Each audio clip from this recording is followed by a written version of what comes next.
So welcome everybody to the final event in this visit to Adelaide. And of course we had a bonus this time, had Gayatri Pranaji give her talks, and now we have Pravrajika Alokaprana giving the talk and PowerPoint presentation today on practical Vedanta.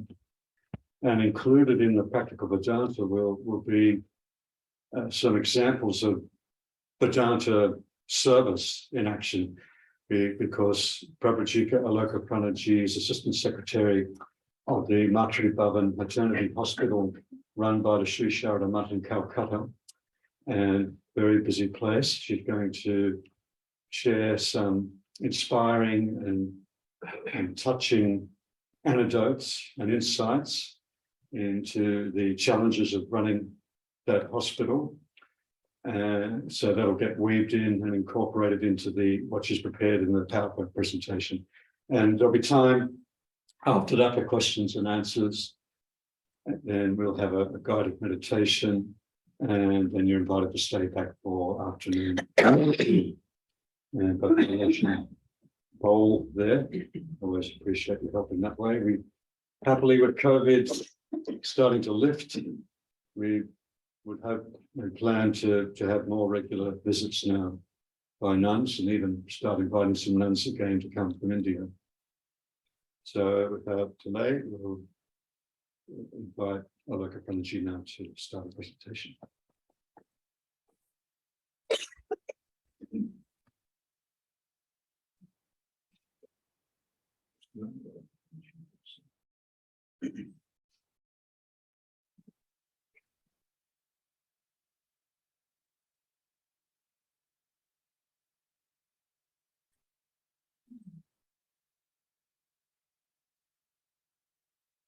Just a minute, I'm going to try and stay. Anyway, the ones, all right.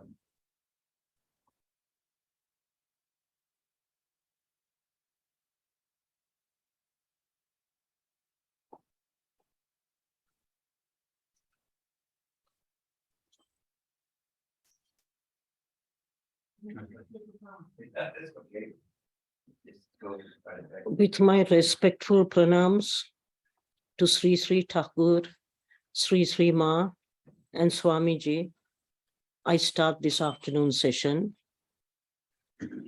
First, let me thank Pravrajika Alokaprana for giving me this opportunity of meeting all of you. And I'm so happy. This is the first time I've come to Adelaide. I've come to Sydney twice before. But the Adelaide family, the devotees could be so warm and welcome. I was really impressed. I'll be very sad to leave you all tomorrow. Let me see if I get another opportunity to come to Australia or not, but it's a very busy and hectic life in India at present.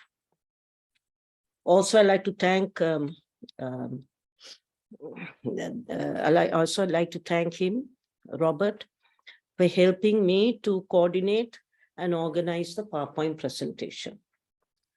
Now, before I start the talk on practical Vedanta, I'd like to give you a little introduction.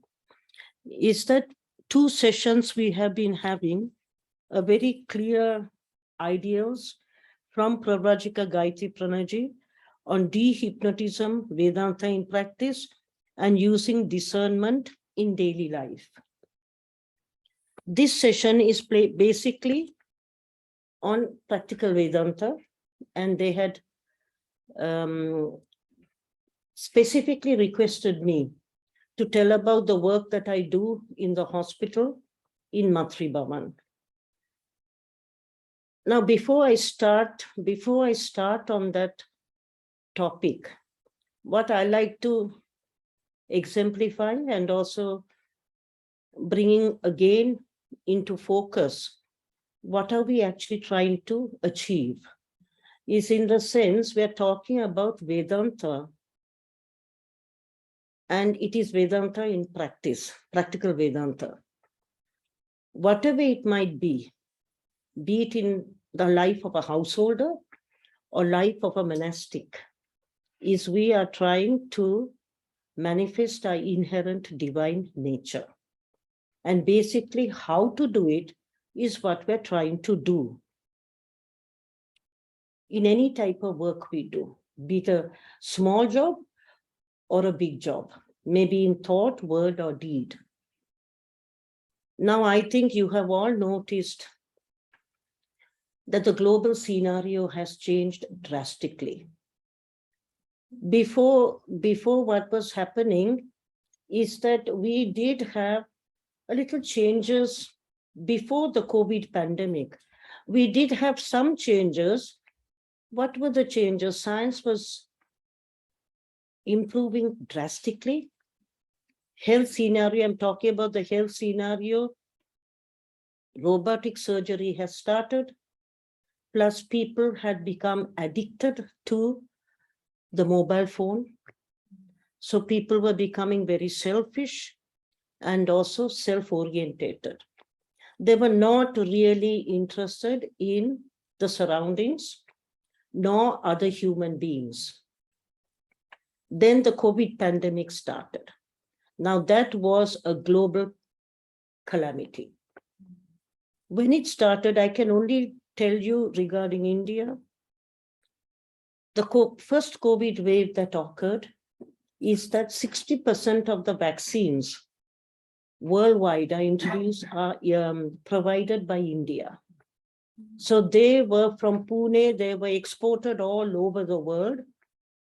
And I have a feeling India took it a little too lightly, because when the second COVID pandemic came, it was a disaster for India, because maybe we thought we were doing very well, and many medical and nursing personnel passed away. So it was really, really a pandemic. Then third, and now we're in the fourth COVID pandemic, people have got used to the idea. They're taking the necessary precautions. So now when we come to think of Vedanta, we are in a situation where we want to hold on to something that will help us. If I talk about India, the present scenario in India is that the higher class society, they are all right. But when you come down the grades, we are talking about the low social middle class families whom we deal with. They're no longer the low social middle class family. They're on the borderline of poverty. And the middle class families have become the low socioeconomic group.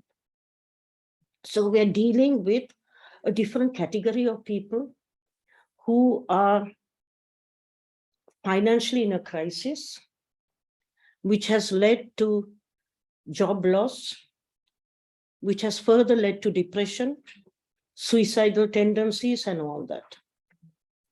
India being a very much populated country. So it's very difficult for the governments, the central government and the state governments, to cope up with all the problems. So we are actually, when we are dealing with the poor people, we're dealing with a different scenario. We're dealing with illiteracy and health problems. But as I entered Australia, I found that the civic sense was extremely high. No noise pollution, no dirt pollution. So you people have a different criteria to deal with. You're not dealing with poverty and illiteracy. What you're dealing with, because all of you want to help humanity. Why do we want to help humanity? We want to help humanity so that we can help ourselves. That is basically it. If I become unselfish, what is all this Vedanta talking about?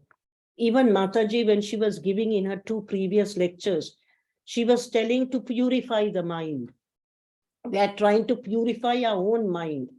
Yes, we are divine. We are trying to manifest the divinity of our own soul. In the process, purifying our mind and manifesting that divinity. Manifesting that divinity, purifying the mind. Well, how do you do it? Becoming unselfish. How do you become unselfish? Is to think of another human being. Now here you might think, oh, Mataji said about helping poor people and helping uneducated people.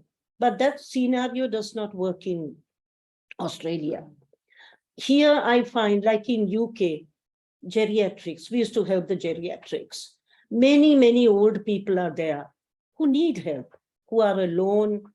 Many of their families are abroad, so they need help. They really need help from somebody who has a feeling for them. Then you get all these spastic society and these handicapped children and men, that NGOs really need people to help them, because the Western countries are in a different way of thinking. They have advanced in various aspects. So the way you have to help society also changes. Now, when we come to the PowerPoint presentation, first I wanted to actually talk about the divinity. How do we manifest the divinity, our own divinity? If we cannot manifest our own divinity, it's pointless. I will not be able to see the divine in you. I will only see all your foibles. Now, in practical Vedanta, what we have said, next slide.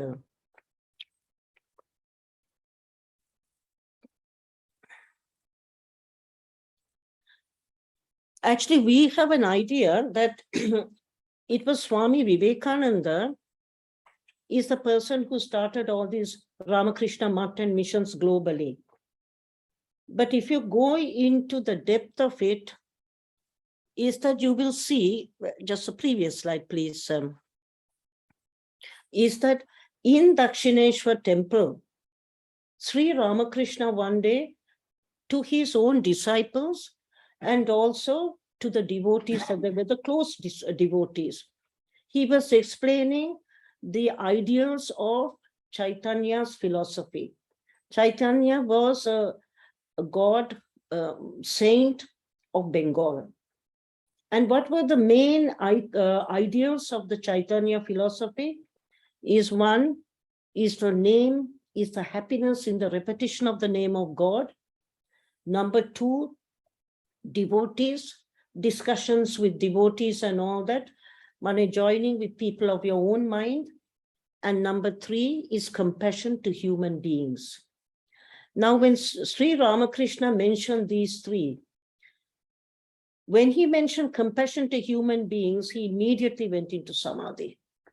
He came out of samadhi and he said, who are we to show compassion to human beings? We are not apt enough to show compassion to human beings. You can only serve human beings, seeing the divinity in man. Now, Swamiji heard all this. Many people heard this philosophy. But when Swamiji went out of the room, he says, today I have heard something very, very important. If I get the opportunity, I will spread this message globally. He did get the opportunity when he went to the Chicago, the Parliament of Religions, in 1893.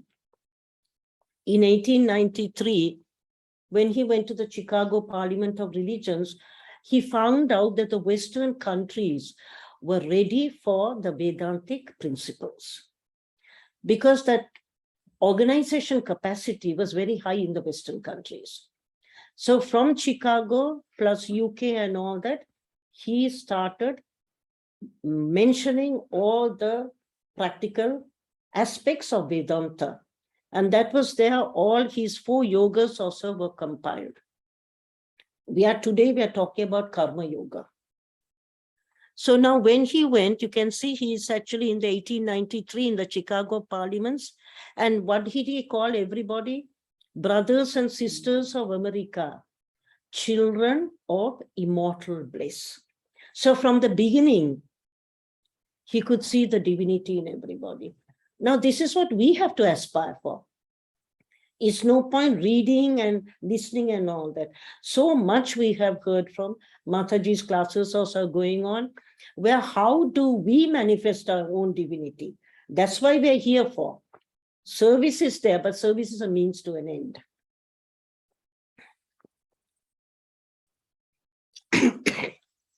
Next, please. Now, in those days, the sadhus of India, you never saw them in the society. They were always in the Himalayas. From morning to night, they will do meditation for their own self-liberation. It was Swami Vivekananda who said, no, the sadhus should come and help society. Help society in what way? Help society also to evolve. And at the same time, that's what he says, Atmana mokshatam jagatitayacha. Yes, you help your own liberation also, but also help the society. Because we depend on the society. Now, if you people don't give us our basic necessities, how can we survive? So the householder does help the sadhu to survive. And on the other hand, the sadhu must help the society for its upliftment. This is thanks to whatever he learned from his master Sri Ramakrishna, Swami Vivekananda started instilling this in society. That's the reason you see the Ramakrishna Math and Mission has become a global organization. And also Ramakrishna Sadhana Mission, we have got 2 centers abroad, one in Australia and one in Sri Lanka.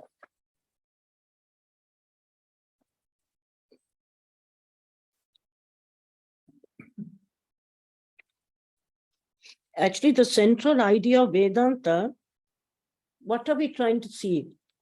The unity in diversity.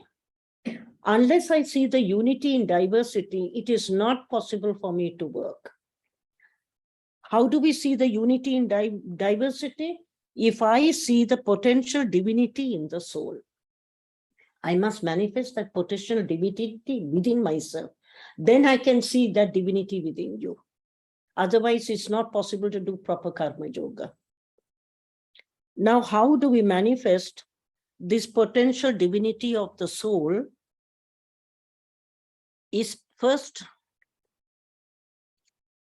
we must accept Swamiji's ideals, meditating deeply on it and then practicing it. That is what all of you are doing. Come and hearing lectures, questioning, trying to analyze what is Swamiji trying to say. So you're going deeper and deeper. What is the purpose of going deeper and deeper? How do I practice it in my daily life?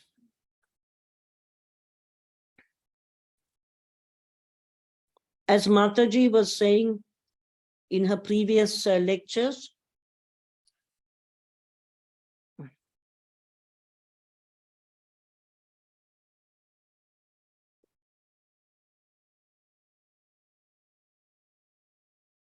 is that Swamiji keeps on emphasizing, you are not the body, you are not the mind, you are the infinite, eternal, ever perfect spirit. Even Mataji was saying over and over again, you are that perfect spirit. There's nothing that is artificial in it, nothing that is abnormal. You are that already. You only have to manifest it. But how do we manifest it? That's the day Swamiji says, day and night, repeat till it enters into your veins, till it tangles in every drop of blood, till it is in your flesh and bone. Let the whole body be full of that ideal. I am the deathless, the blissful, the omniscient, the omnipotent, ever glorious soul. How do you do that? By constantly thinking pure thoughts. Don't let impure thoughts enter your brain. If every time you're thinking pure thoughts, how can impure thoughts come? Like if there's a tank of dirty water, you keep on putting fresh water. Slowly, slowly, the dirty water goes out of the tank. So you yourself, it is a struggle. One has to control one's mind, but keep on struggle and say to yourself, no, let pure thoughts come into my mind. Let good thoughts come into my mind. Let unselfish thoughts come into my mind. That's what Swamiji keeps on saying. I am the deathless, the blissful, the omniscient, omnipotent, ever glorious soul. I am that. There's nothing new about it. And he says, I am the existence, the knowledge, the bliss absolute. I am it, I am it. Take the whole responsibility on your own shoulders. You are the creator of your own destiny. Where do we get the courage to go on like this? Because we say, who has said all this? Maybe it is all false. But here you have found that realized souls are telling you, yes, I have realized that omniscient, omnipotent cosmic force. I have realized that force. So why don't you realize it also? If somebody tells that I have realized it, I have gone along the pathway, why don't you do it? It's encouraging, because I know if I try, I also will also be able to succeed.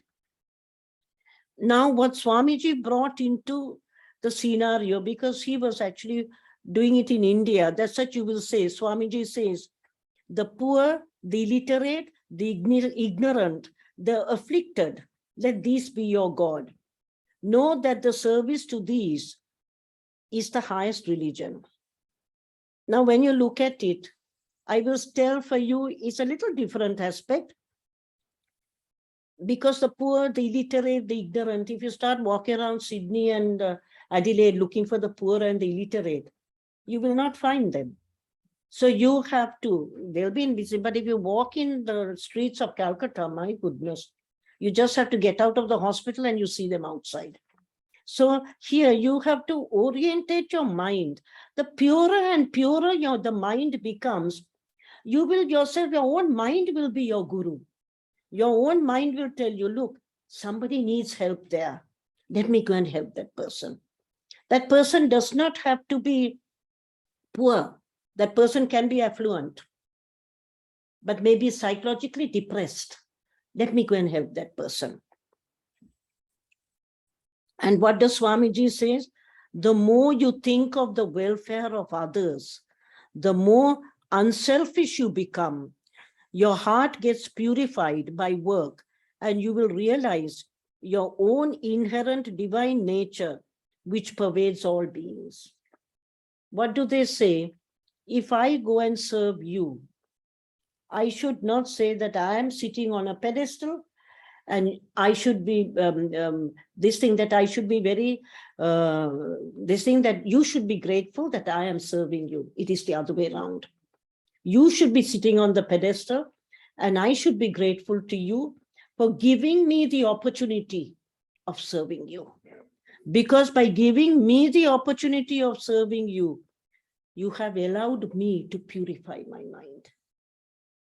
I come with a whole lot of baggage of impure thoughts. I want to get rid of my impure thoughts. So if I think, yes, there's somebody here I have to serve, then I said, you please accept my service. Thakur, Ma, Swamiji have given me the opportunity of serving this individual to purify myself. You have to take it in a very humble aspect, not in an arrogant aspect. In a very humble aspect, God has given me this opportunity to serve somebody. Then you will get yourself purified. There should not be any selfish taint. Selfish, or most of us think you want an appreciation. Or has A, B, or C seen that I've helped that individual? No, these won't help you. Because the moments this is also a subtle desire. You want somebody to appreciate. Oh, it's nothing like see the number of people she's helping. But that's not it. I'm losing the full purity of the work that I can achieve. So the better it is that I don't aspire for any inherent desire. I do something to serve you, but my right hand must not know what my left hand has done. You should be so humble and dedicated to God's service. Now, how does Swamiji say,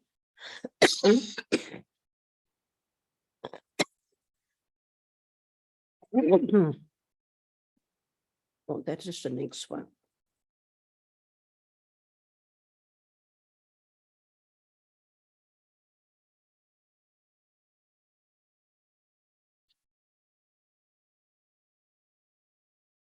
Okay, because this one is saying, how do we practice it? By applying the ideal of service, that is, work is worship. Here, basically, it was as I told you, Sri Ramakrishna also said, it is we are given the opportunity to serve people. And the difference between, we go to Dhyana Yoga. When you go to Dhyana Yoga, what do you find? I sit in a room and I meditate. Nobody to disturb me. I try my best to think of God, but in the process, hundreds of other thoughts are coming to my mind. When I go and work, I'm one-pointed. I'm doing a particular job, but we have to do it as worship. It has to be offered to my God.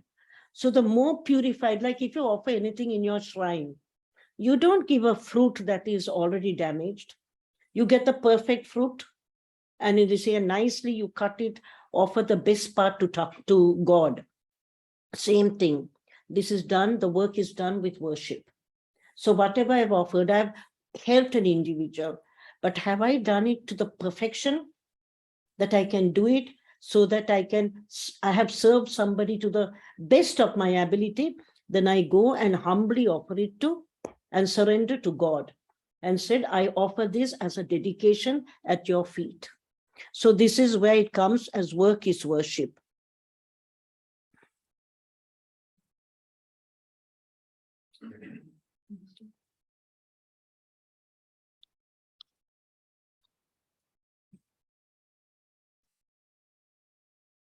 So this is where I had already mentioned to you, in India, as Swamiji was saying, now let us slowly put our vision in what exactly happens in India. Australia, I've already told it, it is a different scenario.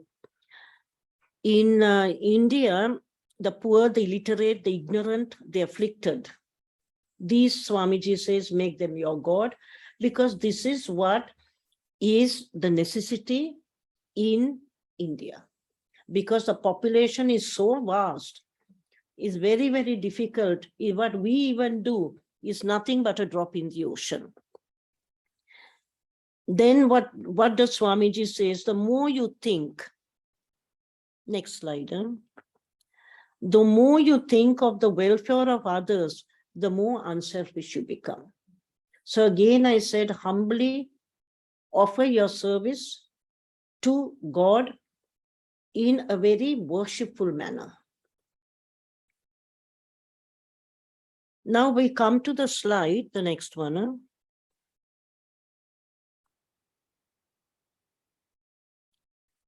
Now, how do we cultivate the correct mental attitude for selfless service? One thing we should realize is service all depends on your mental attitude. It is not that, oh, that one has done a very good service, I couldn't do it like that. No, it is because you have not cultivated the correct mental attitude. Now, how do we cultivate that mental attitude? Mental attitude is the most important.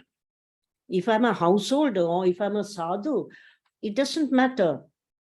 The more and more I become purer and the more and more I cultivate my mental attitude, correct mental attitude, then only you will find that your offerings, your work also becomes very pure.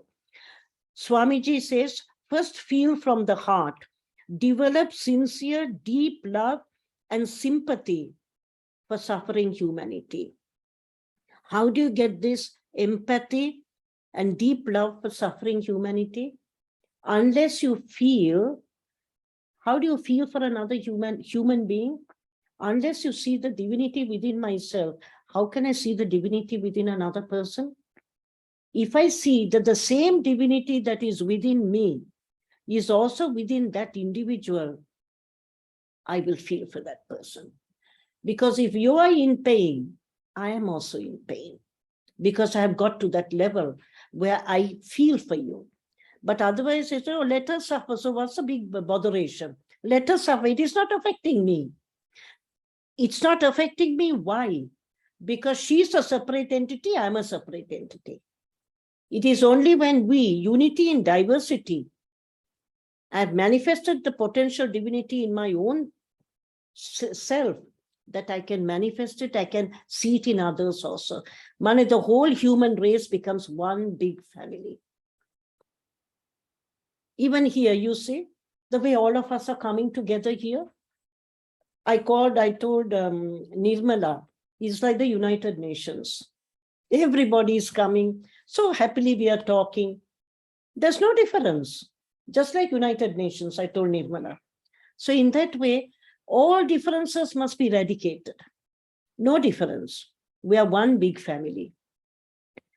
Then Swamiji says, find out ways for practical solutions to overcome problems, developing necessary skills to serve. So you don't have to say, oh, I'm not a doctor, I'm not an educationist, I'm not a nurse, so I can't serve the poor or the illiterate. Why? When you have the proper feeling, that is the most important thing. If I have a feeling for my fellow human being, it doesn't matter about your skill. Your heart itself will tell you how to serve. And that person also will find that whatever was necessary, the missing service has been happily given by this person because you have touched the heart of that individual. It's very important how you develop yourself. Mental attitude is important.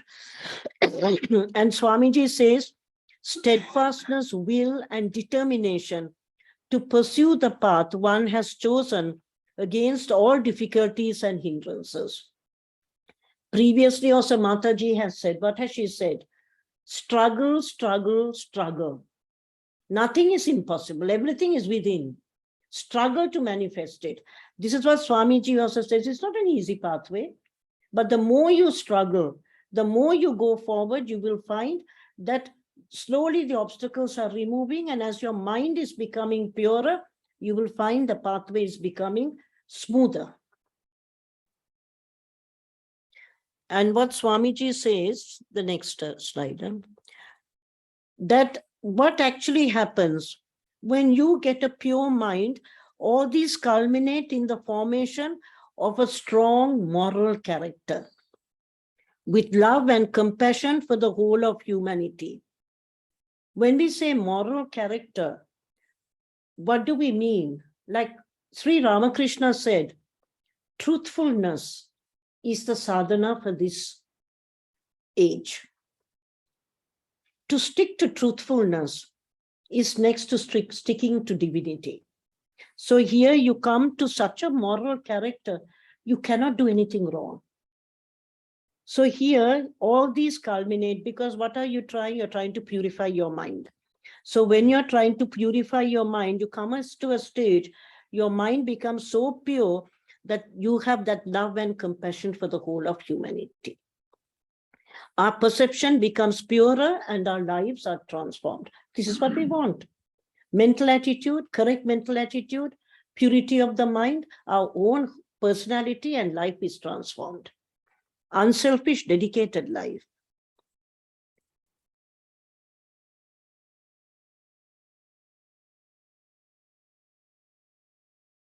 Here you find that then one involves to such a state that he no longer sees any difference in mankind between color, birth, sex, and creed, but sees only the divinity within every man.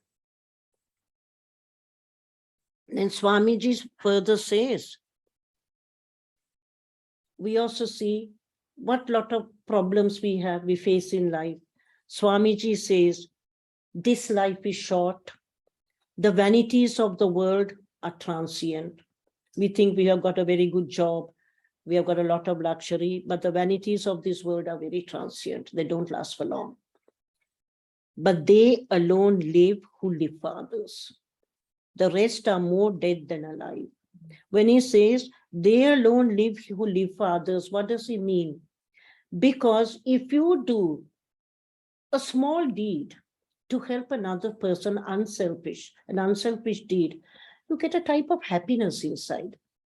It's a lasting happiness, a happiness that cannot be taken away from you because you've done it with a different sense of dedication, a sense of dedication to the divinity of the person within that other person whom you are serving. It's a very beautiful happiness you get inside. So that's what they say. They alone live who live for others, because you're serving other people unselfishly. And he says, come out into the universe of light. Everything is the universe is yours. Stretch out your arms and embrace it with love. Everything in the universe is yours. What do you mean? What does he mean? We are that cosmic force. The same cosmic force that permeates the whole universe is also within us. We are the divinity, but only we have, as Mataji was saying, dehypnotized. We have to dehypnotize ourselves.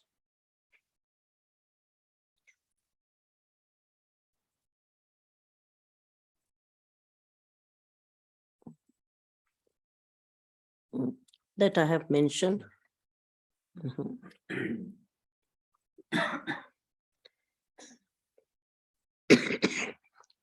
So if the divinity is within yourself, Swamiji says you can do anything and everything. Believe in yourself. Why? Because you are the divine soul, you are the Atman. So why can't you believe in yourself? And he says not believing in the glory of your own soul is what Vedanta calls atheism. So here we are not talking about a specific religion. We are talking about our own divine inherent nature. And Swamiji is saying, manifest that own inherent divine nature. And then you will find there's nothing to doubt, nothing to disbelieve, because you're manifesting your own inherent divine nature. Now, Sister Nivedita, next slide. Sister Nivedita, she also says the same thing. She says that if the many and the one, why are we saying many and the one? Many people are there and there's an individual. If the many and the one is indeed the same reality, which is what Swamiji says, then it is not all modes of worship alone, but equally all modes of work, all modes of struggle, all modes of creation, which are parts of realization. What is important about this? I will say, no, I will go to the Himalayas and from morning to night I will worship. Half the time I'll be falling asleep. But when I come into the world, all types of activity, whatever you are doing, if it is done in a worshipful attitude, a mode of worship to realize God. That's why there is no distinction between sacred and secular. To labor is to pray. To conquer is to renounce. Life itself is religion. To have and to hold is a sterner trust, as quit and to avoid. So your whole life becomes one of religion. Now we find that when Swamiji is moving around all over, in this one is that we have actually, this is taken from the Bhagavad Gita. You will find there is a chapter on karma yoga and all that. What is the secret of work in the Bhagavad Gita? Intense activity in the midst of eternal calmness. This is the goal of Vedanta.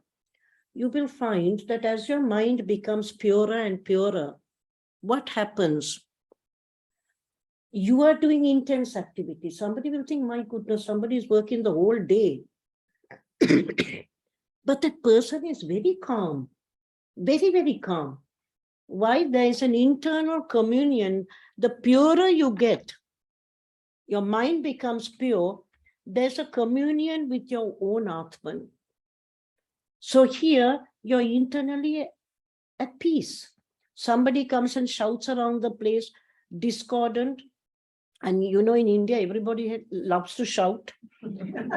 So when you're working, even in the hospital, if you can distinguish this, the secret of work, intense activity in the midst of eternal calmness, you have got your world of your own. You're in your own world, but you're doing your work as worship offering it to your God. So for you, it's a worship. You don't mind what other people are doing. Only you have to be careful that you have to serve them properly.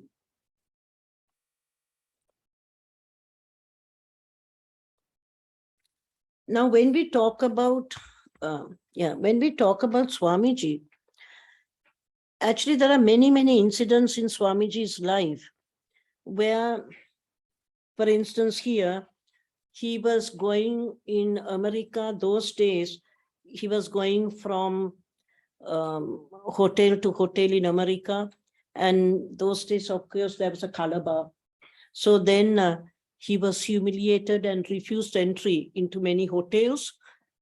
But then a Western disciple told Swamiji, why did you not admit that you were an Indian? So he said, what rise at the expense of another? I did not come to earth for that. That means why I should degrade somebody else. Another incident is very touching. In the middle of the night in Belur Math, Swamiji was pacing up and down. Then Swami Vijnanandaji Maharaj heard a noise outside.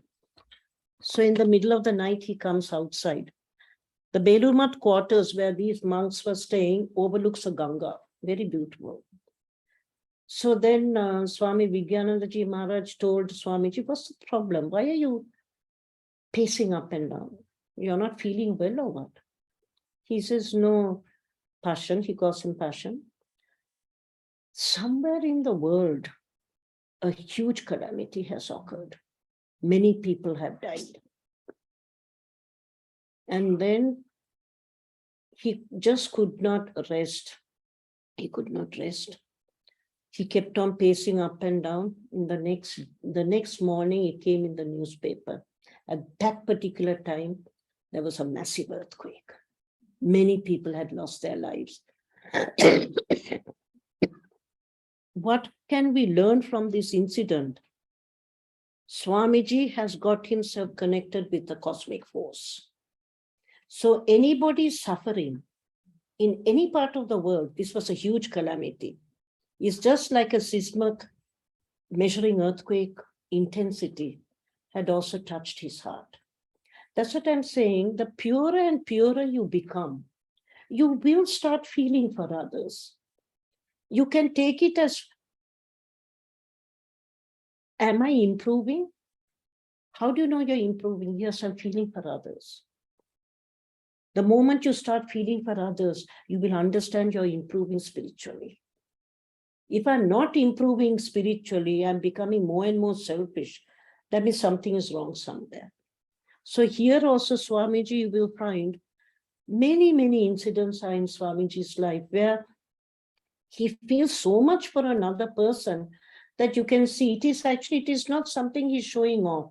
It is that connection, the internal connection with another soul. Here also in the next slide, you can see he was in a village. Swamiji was pained. He was in the village. In these hilly countries, the women do a lot of work. They take big, big loads and go to feed their cattle and all that. And there was a tribal woman carrying a heavy load on her back. Suddenly, the woman fell down with the whole load. And then serious injuries to her ribs. Swamiji also felt that pain in the ribs and could not move. And that pain had coincided in this thing. That means the identity. Why are we telling these examples? Yes, Swamiji might be a Saptarishi coming from a divine realm, but we are also divinity. Why can't we aspire to that? That is why we're here for. Why you come to hear about Vedanta and all that, unless you practice it. And we have to practice it to achieve something. Now, when you're coming, Sri Ma, Sri Ramakrishna's wife, but actually she was also a sadhika. She is not only to millions of, not only known to millions of ordinary souls, but also to spiritual giants like Swami Vivekananda, Swami Brahmananda, and others.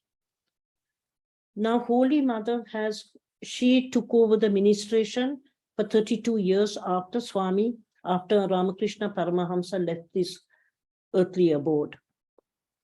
And why I put her thing here, you can see, although she's the guiding force behind Sri Sarada Math. Here, she summarizes the whole of Vedanta.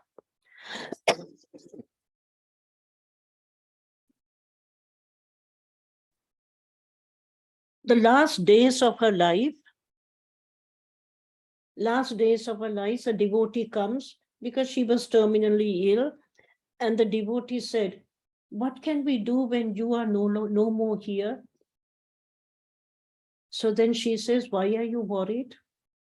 If you want peace of mind," we all want peace of mind, "do not find fault with others. Rather see your own faults. Make this whole world your own. No one is a stranger. The whole world is your own." Let me repeat what she said. This is actually Vedanta. She has actually summarized the concept of practical Vedanta. She says, do not find fault with others. Rather see your own faults. Learn to make the whole world your own. No one is a stranger. The whole world is your own. If you practice this, what more is there? In 3-4 lines, she has summarized the whole of Vedanta. What basically happens? First, when I come, I find out all your faults. So there's a barrier. But what does Holy Mother say? If there's 1% good in you and 99% bad in you, I should see the 1% good in you, not the 99% bad. So I am only making myself impure, not you. So the more and more I purify my mind, yes, in this person, I only see the good in her. I don't see the bad in her. So the more and more I serve like this, the more and more I purify myself. So I should not find fault with others. Then slowly, slowly you will find that this whole world is your own because there's no difference.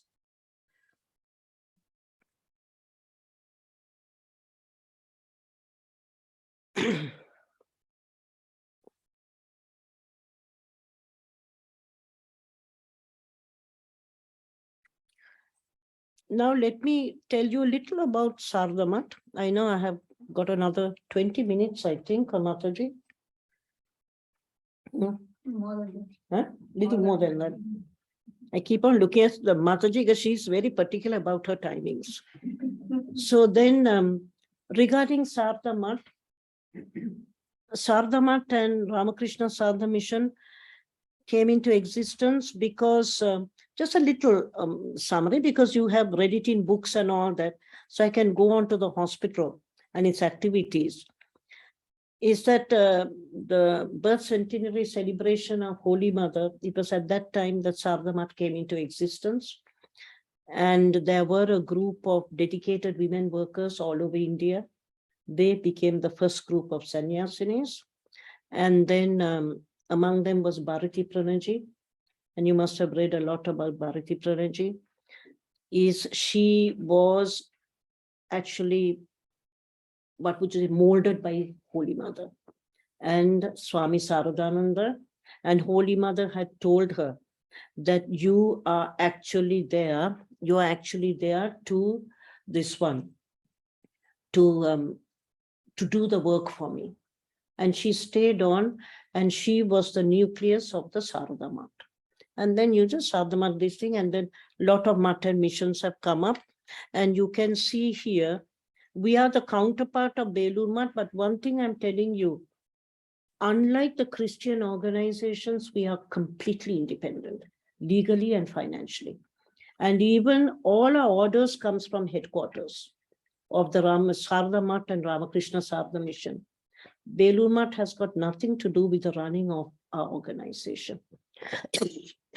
Unlike the Catholic organization, Pope has a big say in the running of the nunneries. Then here you can see we have got 33 centers in India. And as I told you, 2 abroad, 1 in Australia and one in Sri Lanka. Now the next slide. The guiding force of our organization is Sri Ramakrishna, Holy Mother, and Swamiji. Atmana Mokshatam Jagat Hitaya Cha, salvation of the self and welfare of the world. As we said, Holy Mother is our main guiding force. So in the main shrine, I'm sure all of you have gone to our headquarters. You see Holy Mother is the central figure. On the right side is Thakur and on the left side is Swamiji. Now, what is our main principle? The next slide. Actually, what we concentrate on women and children. And what we feel, there is no chance for the welfare of the world unless the condition of women is improved. It is not possible for a bird to fly on one wing. Why do we say that? We are talking about Eastern countries. In the Western countries, you can see the women are very much emancipated, very independent, but not so in India. They are fully involved in their household. So the children also are not that educated and all that. So Swamiji said, masses, if you help in the education of the masses, automatically India will rise. So masses means women, because women are the pivot of the whole of the life. They hold everything in their hand. The future citizens of a country are in the hands of the women. So that's what education of women was very important. And obviously we put health in this as well. Now, Sarada Math and Ramakrishna Sadha Mission activities, obviously medical service, educational work, rural and urban upliftment, relief work, spread of cultural and spiritual ideals, and obviously work outside India. Now, I am concentrating on the medical service. This is the Ramakrishna Sadha Mission Matribhavan Hospital, is the one and only hospital of the whole order, because it needs a lot of attention and it needs a lot of dedication. And this hospital is now 70 years old. What are the guiding principles for this hospital? Is obviously started as a maternity hospital, but now it is a state-of-the-art hospital dealing, yes, with women and children, but there are many, many departments, which I'll mention later. Is that we want to improve maternal and child health, reducing maternal and child morbidity and mortality, which is very high in India, and promotion of education and empowerment of women. So we have divided all these activities under hospital services. Next one.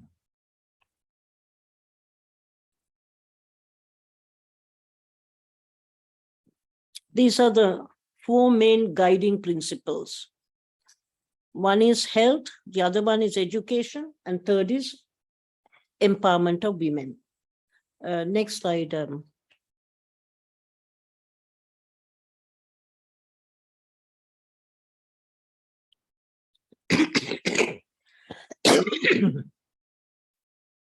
Now, these guiding principles come under certain headings: hospital services, educational services, community health services, and community welfare services. Next slide, Robert. There's another picture of the hospital. It's a 100-bedded hospital. Now, these are the departments. First, it started as a maternity hospital. It was only 32 beds, but then it increased to 64, and now it is 100. And what we find is we're dealing with the poor people. We started with obstetrics, then we added gynecology. Then now we have got, and we have a very good pediatrics and neonatology department. Plus, we have also included general surgery, general medicine. And when we stay, and also other departments are there, eye department, orthopedics, ENT, dermatology, physiotherapy, dental, all these departments are there. So majority of these services are done highly subsidized. Or if we have to help them, it also goes up to free services. Now, in these services, you can see that we have a very large, this one, the next slide.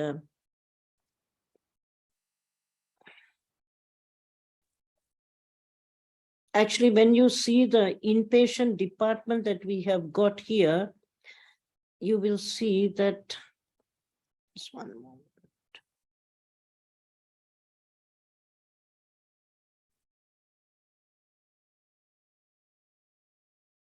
Actually, when you see the inpatient department, we became a state-of-the-art hospital. Why? Because we have to cater, we have got 70 doctors under our payroll. In the second wave, COVID, when doctors and sisters started dying like anything, they said, Mataji, it's very difficult to work in this hospital. So we said, why? Because all ACs, majority of the hospitals, operation theaters, NICUs, NICU means neonatal intensive care unit, pediatric intensive care unit, intensive therapy unit, were all air conditioned. But air conditioned is stagnant air. That means the same air is circulating all around. So they said, we want modular setups. It's not a joke, but really, you can see Holy Mother Thakur and Swamiji are there. We got the help. And we have converted all these emergency units into modular setups. Modular means what? Is that air through a machine is pushed into the neonatal intensive care unit or the operation theater, and from inside, the air is sucked out. So all the time, fresh air is circulating in that unit. Very serious patients are there. So that serious patients cannot spread the infection to the doctor. And the air comes through HEPA filters. HEPA filters absorbs 99% of the viruses and bacteria. So like to make one setup, it costs around 50 lakhs. So we had to change our 4 OTs, plus we had to change the NICU, neonatal intensive care unit. We're on grade level 3 in neonatal. That means we're in the top grade of neonatal intensive care therapy. Manidara, we have got 5 ventilators for the babies. So you can understand, Manida, really good treatment, because they're poor people, we give them haphazard treatment or no. So you can see that is a general ward for mothers, and here that is a pediatric general ward. This has been opened recently. This is recently this ward has been opened. Then the next slide, Robert. And you can see fully equipped modular OT. Laparoscopy is going on. Laparoscopy, we do double operations.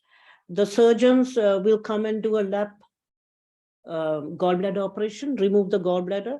And when the team goes out, then the gynecologist will come and remove the uterus, all in one session.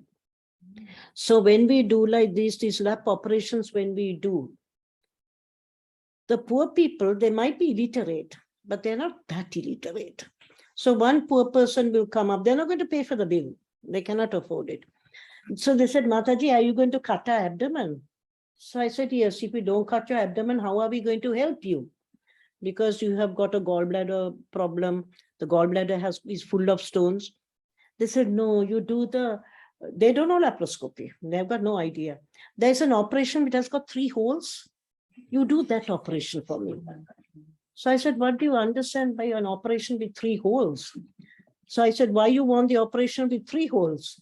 You go for because I'm thinking of my budget. I'm more interested in my budget than their 3-hole system. Then they said, look, Mataji, we work as a domestic health. If you do, they found out everything. If you do the 3-hole surgery, then when you discharge me, maybe I stay 2 days at home, then I have to go by bus or I have to walk, and I'm a domestic help. From morning to night, I have to work. If I don't work, my family won't get anything to eat. Because actually the men, they drink a lot. So everything depends on the women. So how is it possible to say no to those people? So I said, okay, you go for this thing, but the amount, the cost factor becomes high for us. Then we can see the critical care unit is at the bottom, and you can see the neonatal intensive care unit also by the side. We get babies that are usually a newborn baby is around roughly 2.5 kg, 2.5 to 3 kg, because we're dealing with a low socioeconomic group.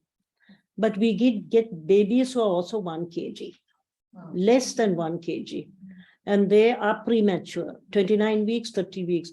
They stay with us for about a month, a good 1 month, and they go home.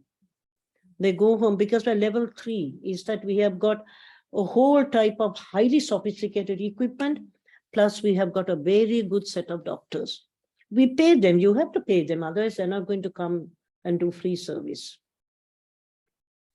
Then you can see an intensive, the next slide, Robert.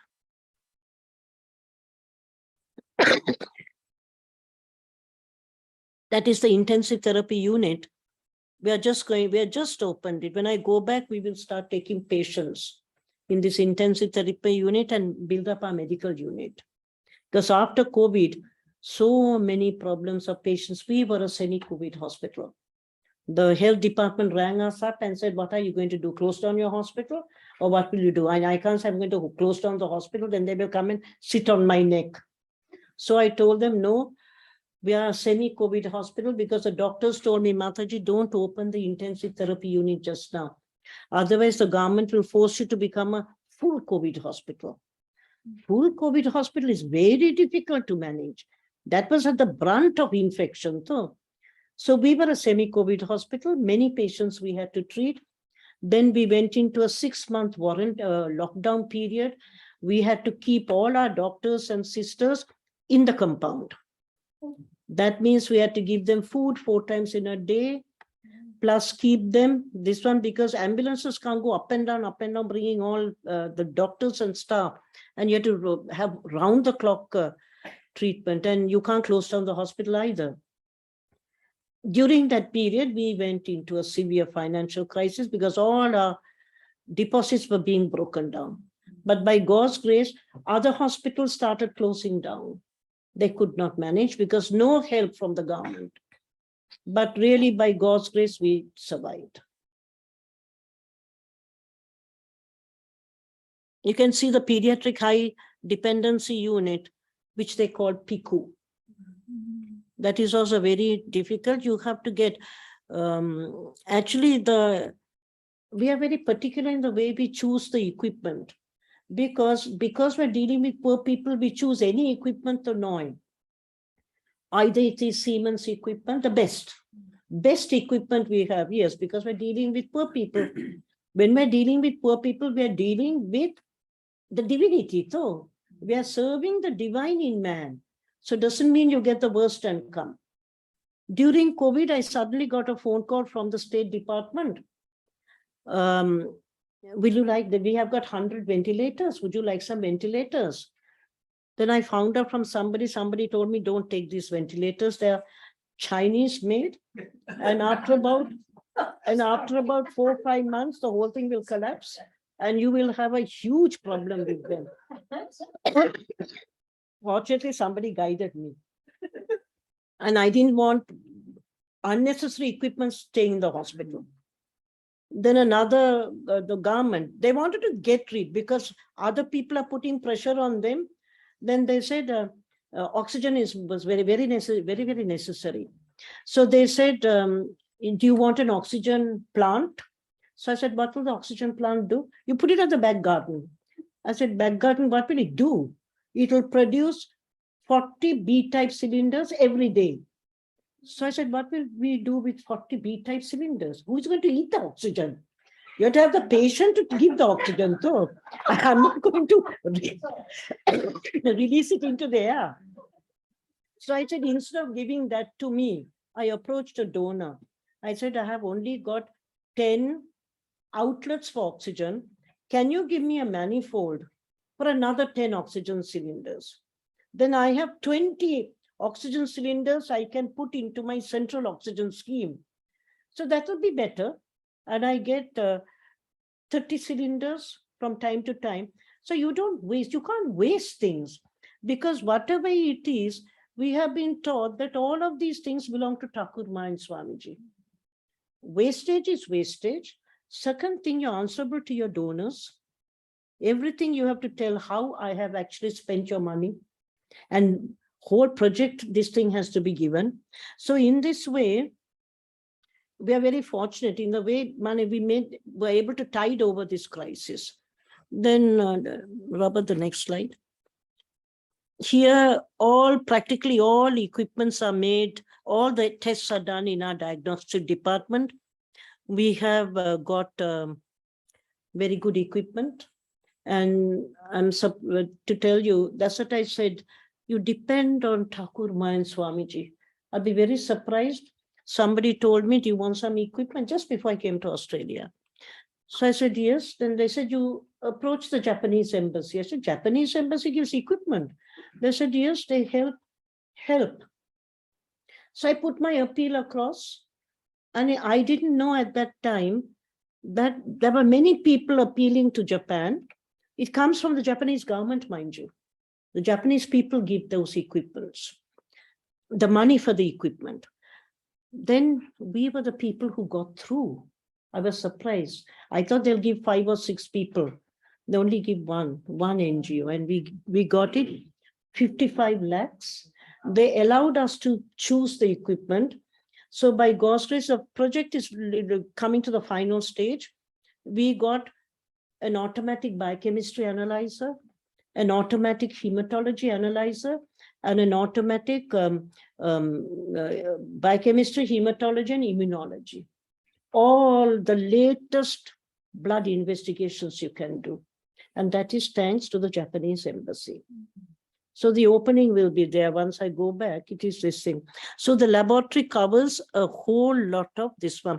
And all of these that you're seeing, the diagnostic department also, the ECG, echo, optical coherence tomography, that is OCT, it's very expensive outside, but we hardly take any money from the, how they will give the money?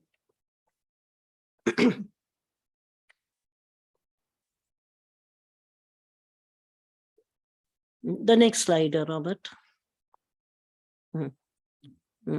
Next one, that is a laboratory. This is the one, this one, you can see this is the USG machine, 3D, 4D USG machine. Why 3D, 4D? Because we can do medical termination of pregnancy.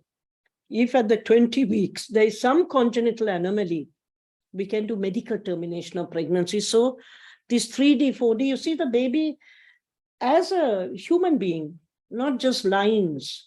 So here you can immediately decipher if there are too many congenital anomalies, then you talk to the parents to do a terminal pregnancy, termination of the pregnancy. And digital exit, yeah, okay, the next slide.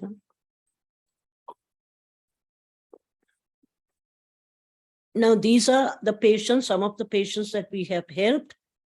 There's a little story about majority of them. They are usually all are domestic workers. And their salary is what? 3,000, 4,000 per month is the salary for the whole family. So we help these people out.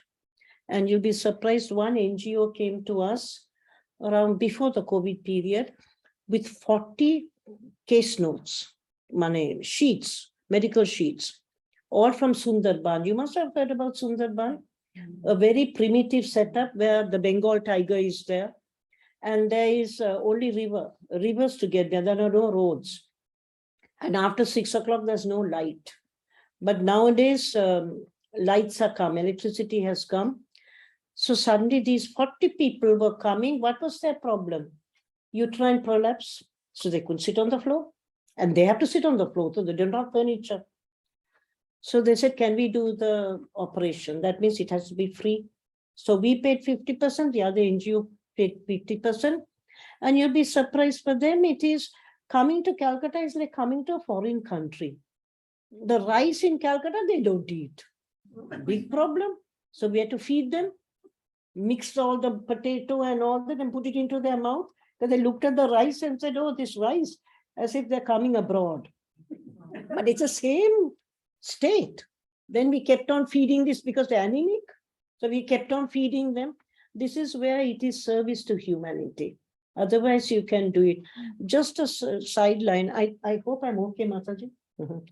Is that because here what is happening is such a beautiful story where in the Sarvashram, when I said, that's what I said, you try and purify your mind to see the divinity in another person.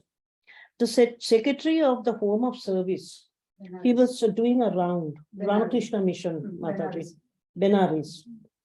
He was doing a round, and the doctors and the sisters said, Maharaj, be very careful. This patient is very irritable. So be very careful the way you talk with him. So Maharaj also went to this patient.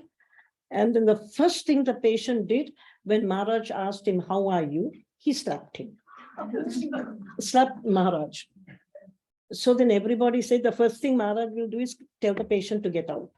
Why he should keep him in the hospital. But Maharaj did not do that. He called the people and said, we don't know the language of this person. We are talking in Hindi, but he's not understanding what we're talking. So then he got all his devotees of various languages and asked each devotee to go and talk to this person. Then they found out this person was a Tamilian. And he only knew Tamil. He knew nothing, no other language. So they said, why are you so irritable? So he said, I'm very hungry. I have not been able to eat any food in this hospital. So they said, what do you want? I want some rasam. Can you give me some rasam? So he was so happy, just rasam, for which he had come to the stage of such irritability, he couldn't control himself. So Maharaj organized all South Indian food for him. Was much happier. You see the spirit of service. Just because somebody hit me, I also going to hit that man back. So no, I'm seeing the good in him. So here we find that even when we go on the round, like these people I'm telling you, these 40 candidates that came, very difficult to treat them. But in the end, 40 of them went back after we did a hysterectomy for them. But unfortunately, some of them thought coming to Calcutta is a foreign country. It's what, 1.5 hours from Sundarban? Some people said, we won't go that far. We will go to there's a nursing home nearby. We will pay some money and get it done. All of this was free. They did not do hysterectomy. They did not do the proper operation. So when these patients went back, they said, how is it they can sit on the floor and we can't? Because of a lot of discrepancy in the health scenario. One has to be very careful. So these are some of the poor patients that we do get. And just some there is this one, you can see that this one, free and concessional statistics, you can see. Here you can see it here. Even during the COVID period we got. And you might be asking, where do I get this money from? Because just begging for 100 rupees is not going to help me. Because some of these operations are 30,000, 35,000, 50,000. Is that you'll be surprised how people do come forward. I think you must have heard about Infosys Foundation. Sudha Murthy is very, very interested in empathy, has got empathy for women. So I actually wrote a letter to her and said, we are finding it very difficult to make both ends meet, especially recurring expenditure. She didn't say what I was going to spend the money. Last year she sent 1 crore. This year she has sent 90 lakhs. So we utilize majority of this for service to the poor people. And now we have started camps. COVID is tailing off. So we're doing camps, all free camps we are doing among rag pickers. You know the rag pickers, they wander around, the women, all women and children. They wander around looking into dustbins, collecting things. So our camps are for them, the rag pickers. then the prostitutes, and then the very, very poor women. So now this is the third camp will be done today. Last camp we got 80. This camp we had 100. The second camp 103. Third camp is being done. Very, very poor areas, but majority of these areas are Muslim. In West Bengal, there's a high Muslim minority. But here again, we are not here to say this is Muslim, this is Hindu and all that. For us, it's a human being. Then we come up to, yes, the next slide, Robert. Again, we're concentrating on the condition of women. So what do we aim? Next slide, Robert. What do we do for women's empowerment? To help and empower women to lead a life with dignity, to help society in the healthcare management. Now, when we're talking about India, I'm talking about India, is we have to help the women. Women are not so empowered. So our organization, Sarada Mata and Ramakrishna Sarada Mission, is to have the empowerment of women. And you can see, we do it in many ways. Next slide, Robert. One is through educational services. We have been recognized by the Indian Nursing Council for a BSc Nursing College, as well as a GNM, that is General Nursing Midwifery course. Both are recognized by the Indian Nursing Council. We take 50 BSc students and 40 GNM students. But these are all registered nurses. They come out as registered nurses, 3-year and 4-year course. What we found out is that when we were doing it, there was a group of girls who our parents are either farmers or rickshawalas, very intelligent, but their histories are very bad. Is that they are enforced into early marriage, which they don't want to do. They want to have some education, or they go into the flesh trade, or they commit suicide. So these are the girls, 30 of these girls we take. It costs us around 1 lakh per girl. And I'm happy to tell you that these girls have, that's what I said, the dignity, their self-dignity. They're standing on their own feet. A girl who tried to commit suicide and she failed, we trained her and then sent her to a corporate hospital. And she's now well settled with a very good family. And many people have gone to the corporate section because they get good money. We cannot give that type of money. But they are nurse assistant. They are not registered nurses. But we are happy that they can actually help them. For them, because they're poor girls, though. So women are women. So the first time when they came, we gave them a stipend. Buy your own lipstick, a little nice powder and all that. So when we gave the stipend, we were very surprised. They came back. We wanted to see what was in their shopping bag. Not one lipstick, no toothpaste, no nothing. So I said, what did you do with the money we gave you? A shirt for the father, something for the mother, and something for the siblings. So I said, what about you? No, these are girls actually. They think first of their family. So then they said, no, next time we'll get a stipend, we'll buy for ourselves. So I said, make sure you buy for yourself. Others later on, you will say, we don't have toothpaste, we don't have this. And they want to buy the smelling saban, not the saban that we will be able to give them.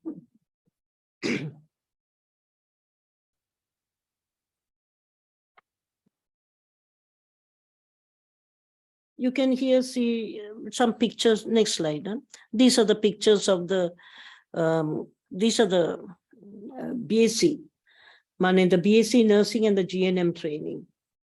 So they're well versed. They're very highly intelligent girls that come, but little, what would you say, too much mobile orientated. They cannot do without the mobile. And if you take the mobile away from them, you have to this thing, then immediately ring up their parents. You know what Mataji has done? She has removed our mobile. So that the parents will come running. Parents also will support them. And one girl said, the college is on the next building. So she says, do I have to walk to that building? I said, obviously.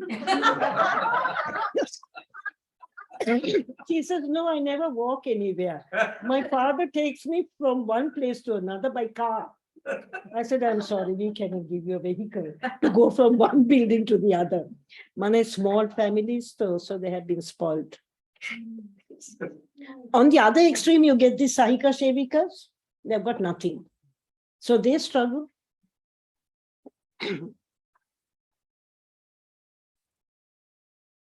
Next slide. You can see the lamp lighting and cultural program. Lamp lighting ceremony is really beautiful when they take the vows of Florence Nightingale. Beautiful vows. So they have to take their vows in the first year. So they're taking the vows. There's a picture of Holy Mother on top in the corner, and then Florence Nightingale just below that. Then we make sure they do the cultural program. Cultural programs have to be with Swamiji or with Sister Nivedita. Otherwise, what's the point of coming to a mission school? When you come to a mission school, obviously you must know the spiritual tradition of India. Otherwise, what's the point? But many people want to come to a mission college or school. I'm really surprised. They don't want to go to the corporate section. Corporate section for this course, BSc or whatever, they charge around 10 lakhs. For the BSc course of 4 years, we charge around 3 lakhs because we don't want profit. But even then people will come not because of the amount, but because of the discipline. The parents also want discipline for the children, whatever it is that they might say. Here the healthcare assistant course is going on.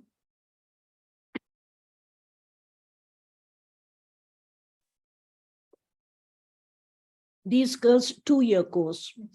One is fully theoretical. You can see the practical on a skeleton. We teach them everything. So they can go to any hospital and work, but as a nurse assistant, not as a registered nurse, because they're not recognized by Indian Nursing Council. Then we go for skill and livelihood development. People in the area are very poor in the slums. And so here we choose some people who are very poor. We teach them needlework and their products are sold and the money given to them. Other people in green sari, these people are actually do community service with us and we pay them. And when you go into the slums, you'll be surprised, it's a different world. The slum is surrounding Matribhavan, but they enter the slum, they've got a different world. You have to follow their niyam, their rules. I'm so surprised. And when you come out of that, again, you think, my goodness, I'm coming to Calcutta. The life changes so much, but there is a system in the slums because we go to the slums a lot to serve them. Then we have conference for doctors and nurses. Before COVID, what actually happened is that, no, that's okay. It's okay because I just tell because it's done this one. Is that when this, before COVID, we got friendly with the Royal College of Obstetricians and Gynecologists. Some other, they got interest in our hospital, and every year without fail, they used to come to our hospital. And what they did is, a team of doctors will come from the Royal College. They will do operations on our OT, and the whole thing will be shown in the conference hall in the School of Nursing and College of Nursing. So we invite all the doctors and the nursing faculties from Calcutta, very crowded. They teach them this one. Just now I got this thing from one of the doctors, they want to come. So they were asking, some of the corporate hospitals were asking, when are you going to start this program again? Because it's the Royal College.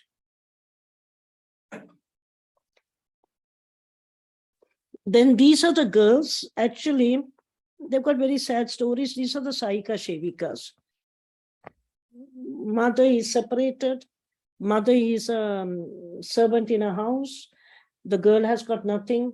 So you can see this is some of these girls. Father is bedridden or the father is no more. And these are the girls. That girl in that corner, that right at that corner is a girl who attempted suicide. She failed. And now she's in the Cancer Institute Extremely, she's doing very well.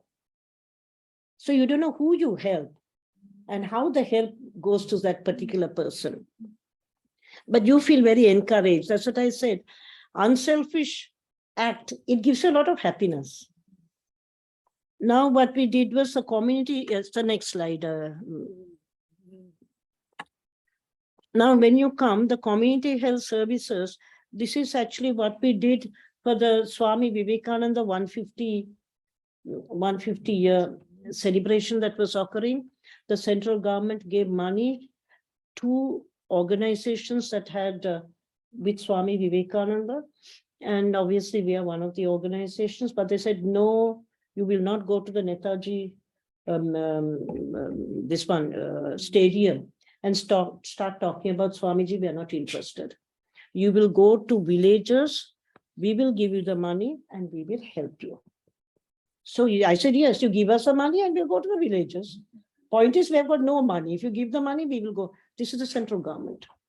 So then this thing they gave through headquarters, and we covered a whole district called Vishnupur. We covered, you can see mass detection camps. There's a high percentage of thalassemia in Bengal. So we did thalassemia screening, general blood tests, and then we started cancer care camps. Cancer in what? Oral cancer, cervical cancer, and also uterine cancer and breast cancer. And here we were helped by Tata. Tata, there's a TMC, Tata Medical Center in Calcutta. So we used to, this because we are not cancer experts, but we managed to save a lot of mothers at the initial stages of cancer. We prevented them going into the actual cancer. And there's a lot of general medical camps. You have the medical camps, pediatric camps, social health camp, eye camps, and health and hygiene awareness camps. It's surprising how little the people know when you go into this thing. Soon after this, the Ministry of Culture, who gave the money, they were very happy. They said, Mataji, don't stop this, you continue. So after 4 years, they stopped their funding. Then we went to SBI Foundation, State Bank of India Foundation. They said, we can't do this whole project, you choose something. So we said, we will continue with the cancer.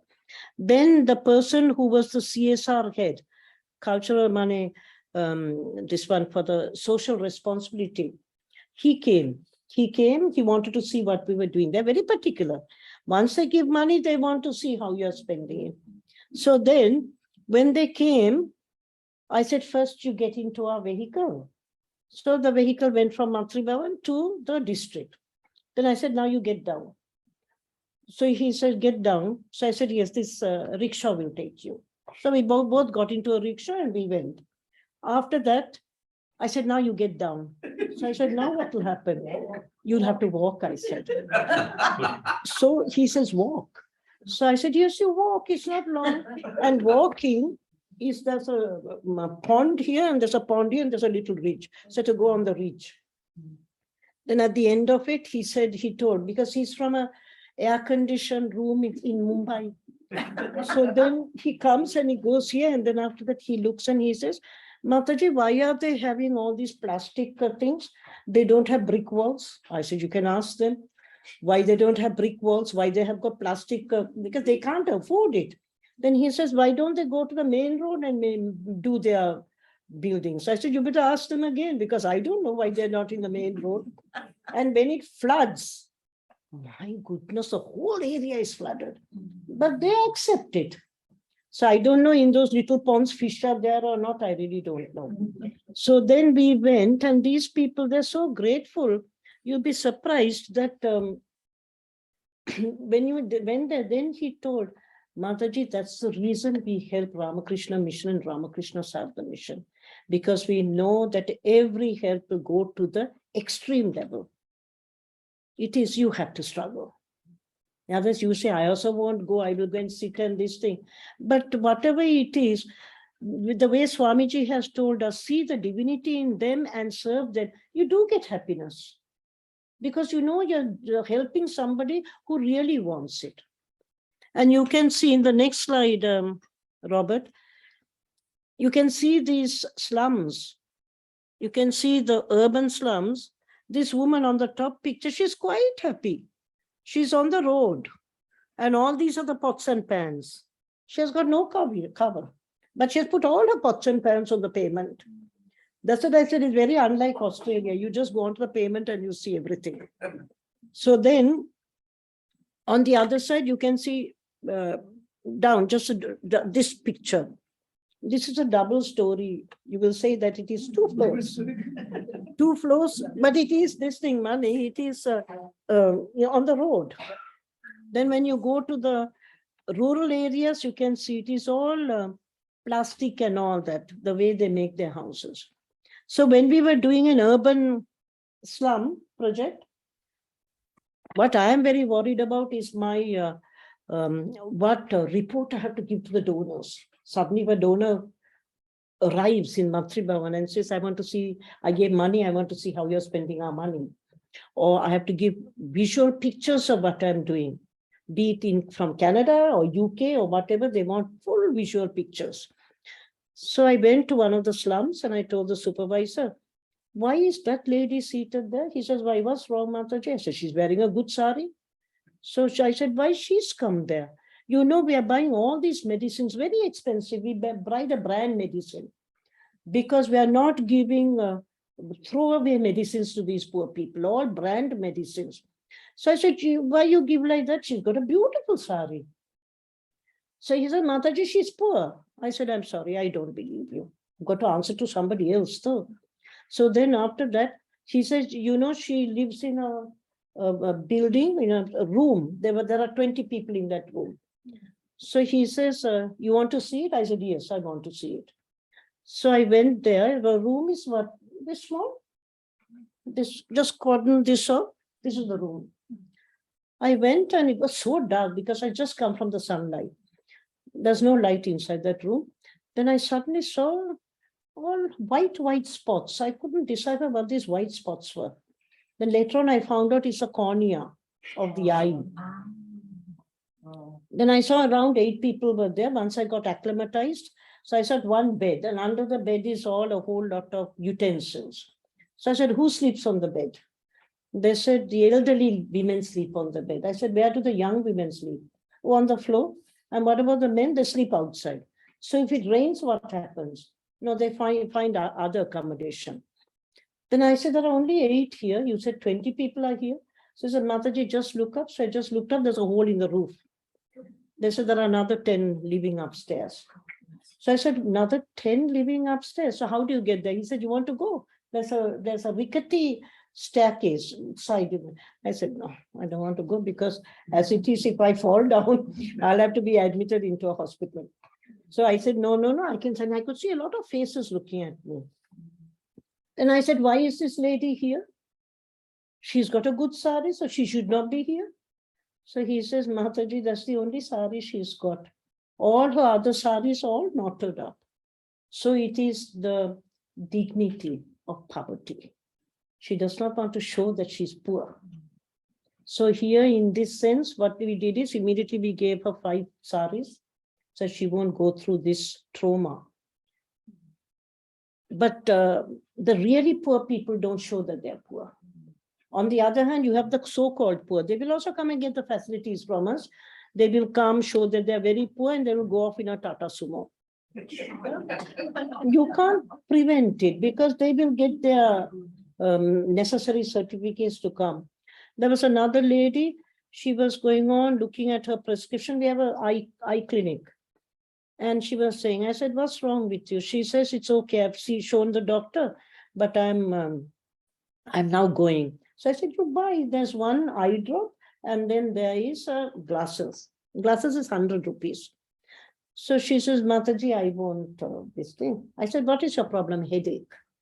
So I said, it's okay. You go to the pharmacy and get it. She says, no, actually, I don't have any money. I said, you don't have money, but you got a perpetual headache. She said, yes. So she says, no, I only have 3,000. And out of my security, my husband is a security guard. He gets 3,000. And that is not enough to run the family. And I make paper bags that cost 300 rupees per month. That is not enough because I've got 2 children going to the government school, and I can't buy their tiffin box. Nothing can I buy. So they get a little taunted in the school. So I don't want to spend any money on myself. So I said to somebody, give her a glasses immediately. There are many that don't come in front of our eyes. We don't know. What we see, we try and help. As I told you, it is a drop in the ocean, what we are doing. Many, many poor people are there. And now they become even poorer. Now, these are all the things that we cover: maternal health, immunization, child health, communicability. This lady was during the camp. She was so happy. We were taking her blood sample. She had never given blood in her whole lifetime. So that's why she's so happy. You see her? Only skin and bone. And then nutrition and this one, sanitation and all that, we teach them. And we have got a whole lot of target groups. The next slide. These are our camps, we target these people: antenatal mothers, newborn children, school children. We do a lot of camps in school children. They've got very bad dental problem, plus worm infestation.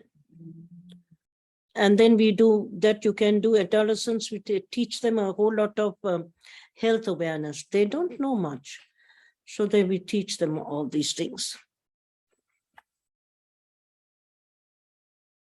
Then you can see the general medical camps. Just the next slide, Robert. This is the general medical camps, mothers and pediatric. Then we go to the next one, Robert, mass detection camps. This is where we found out that there is a prevalent thalassemia in Bengal. Actually, thalassemia, if we prevent it in the sense that if a person before marriage, if they know that thalassemia trait or positive, they should not marry another person who's thalassemia. Then the thalassemia becomes prevalent in the child. And the child spends most of the time in the hospital for blood transfusions. So this has a big thing has come. We were doing this on a big scale. We're going to start again. Because of COVID, everything stopped.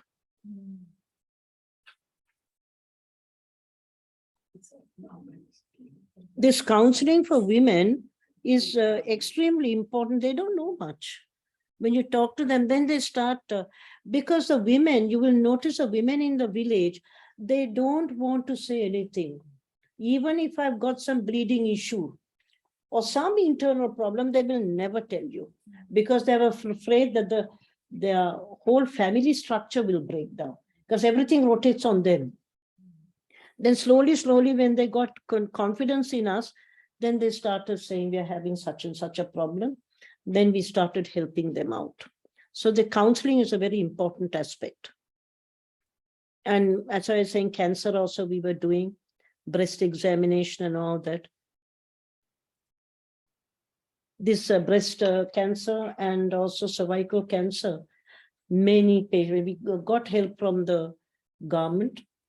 This one we were able to detect quite a few patients, early stages. Cervical cancer and breast cancer at early stages are treatable and curable. This is the happiness you get when you do these things. Then health and hygiene awareness has to go through. These are the school, the college and school are doing this. Then we bought out health and hygiene booklets. People don't know. We found in the inside of the rural areas, there's a lot of boys who have got no jobs, but they're addicted, drug addiction. So in that way, we were teaching them what are the day, and it's no point, you can't go and talk to them the things. So we brought out small booklets on drug addiction, health and hygiene, then nutrition and safe water, and about women, problems of women. And community welfare services, you can see all the time we have to distribute food or blankets or mosquito net. They're so happy they will come to collect it. So in one area we are doing, and during the COVID,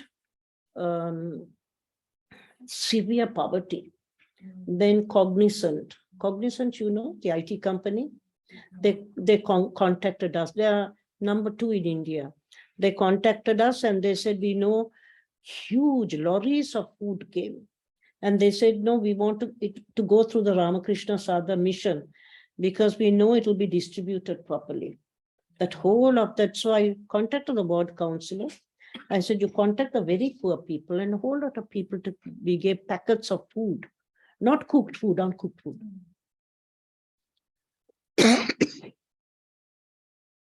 You can see the free hospital services that we do. Nowadays, it's more free because why we are saying is that this month itself, we are going on to 6 lakhs of free service. There's no option. If you mention something with money, that person will pack all the bags and go away because they cannot pay. Then our future projects, actually, as you say, to increase the coverage of free treatment for poor mothers, newborns, or the next slide, Robert.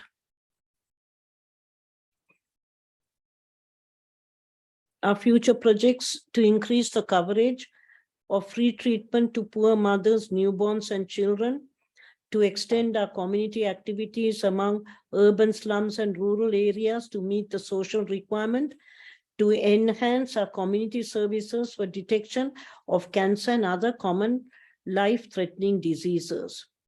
Actually, you might ask, what is the role of the government here? The role of the government has made it all free services. So if you go, but you'll have to wait a long time to get any service done. So they can't afford the corporate sector. So they come to us, which is very basic. If they can afford something, they pay. Otherwise, if they cannot afford, they come here. And actually, you'll be surprised. Some of them actually demand. They said, you please help us. We've got nowhere to go. Next one. Huh? Yes, I just wanted to come back on. I very quickly saw that one, so I was showing it again to give them a chance. All right.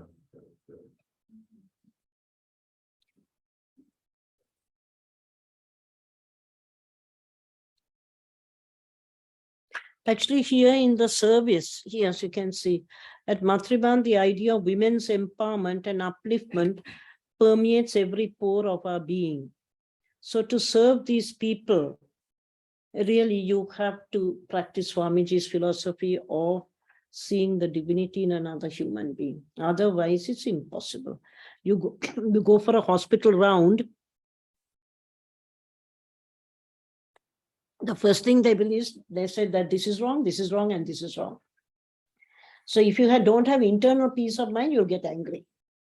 If everything is free, mind you, after that also they will find fault. So unless one practices, is very good. So one has to practice the presence of God. This is what they basically say. Whatever you do, you have the thought of God in your mind, because that is what matters. So even if you go for a round or something, if somebody keeps on, like Mataji was saying, if somebody keeps on shouting at you, you let them shout. Because it's not going to affect you in the least. And service is service. When you come back, you must make sure that patient gets everything. Whatever he complains, he will tell the other person, because I complained only, I got all this. But it is not that, because our attitude is different. Everybody must, this thing. You will find just one little, I think one incident I'll say about the present president, Pravrajika Alokaprana.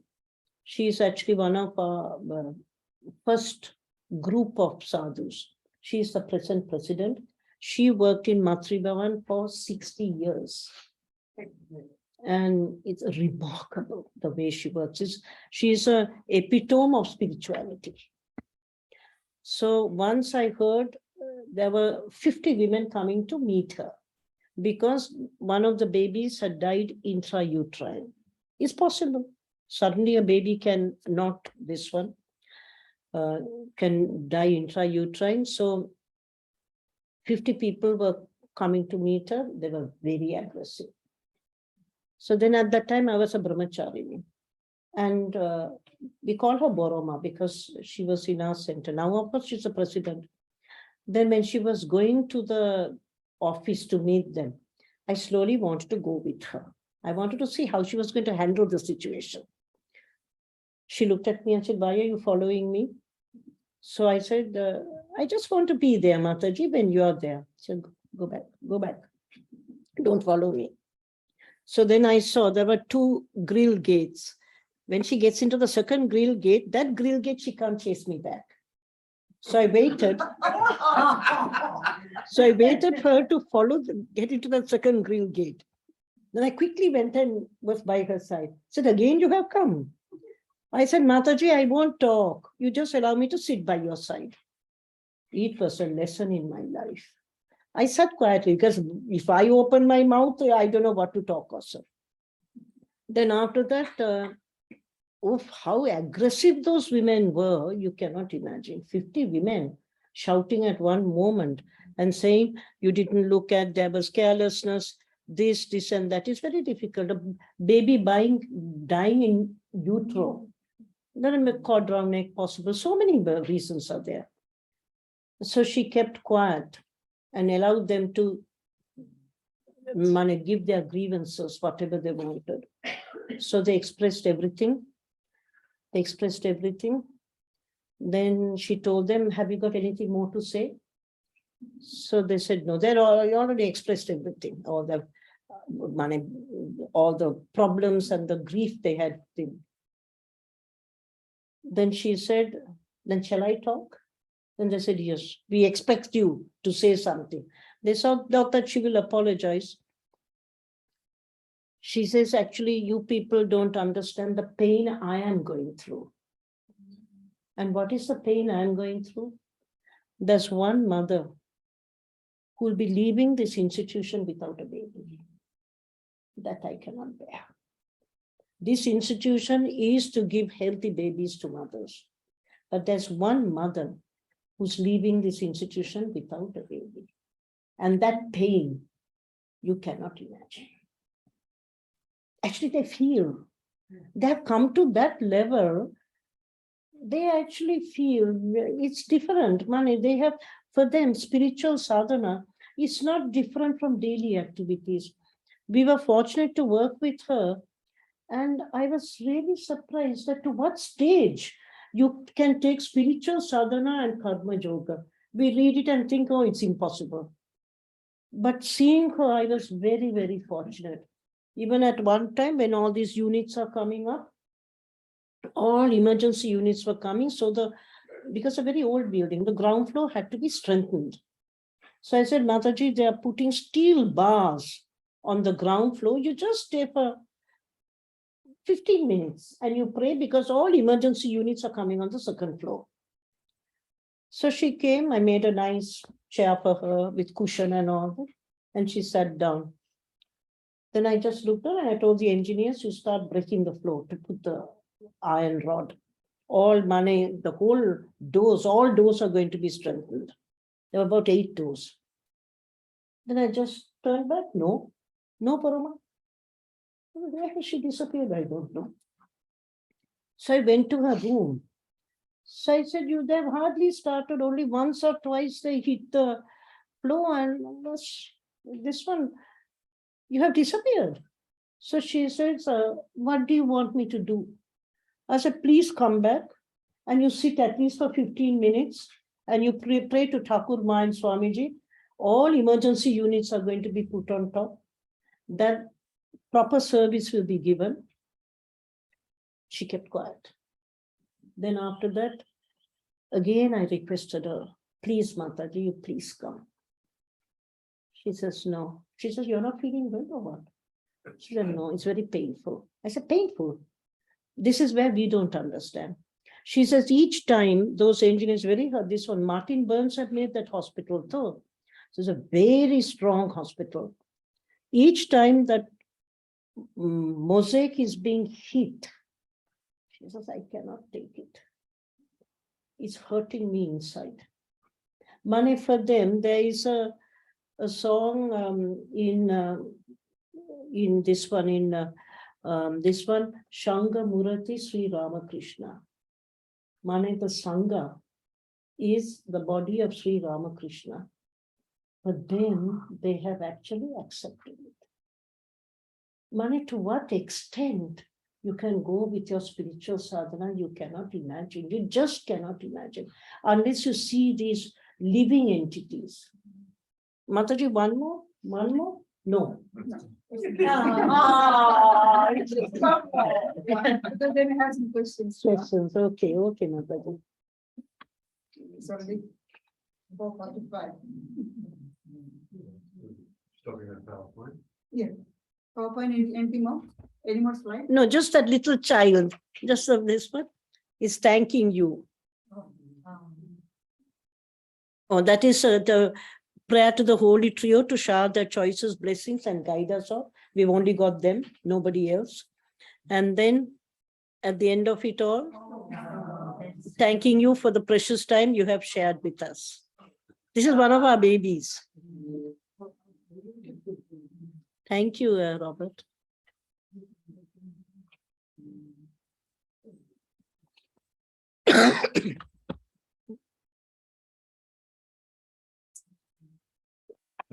Time for questions.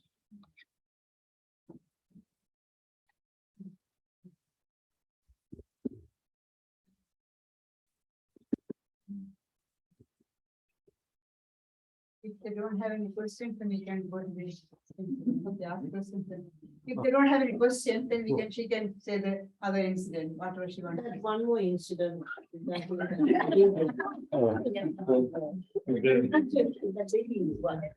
have that, and there still might be some questions. Oh, okay. Actually, I was a newcomer to the hospital.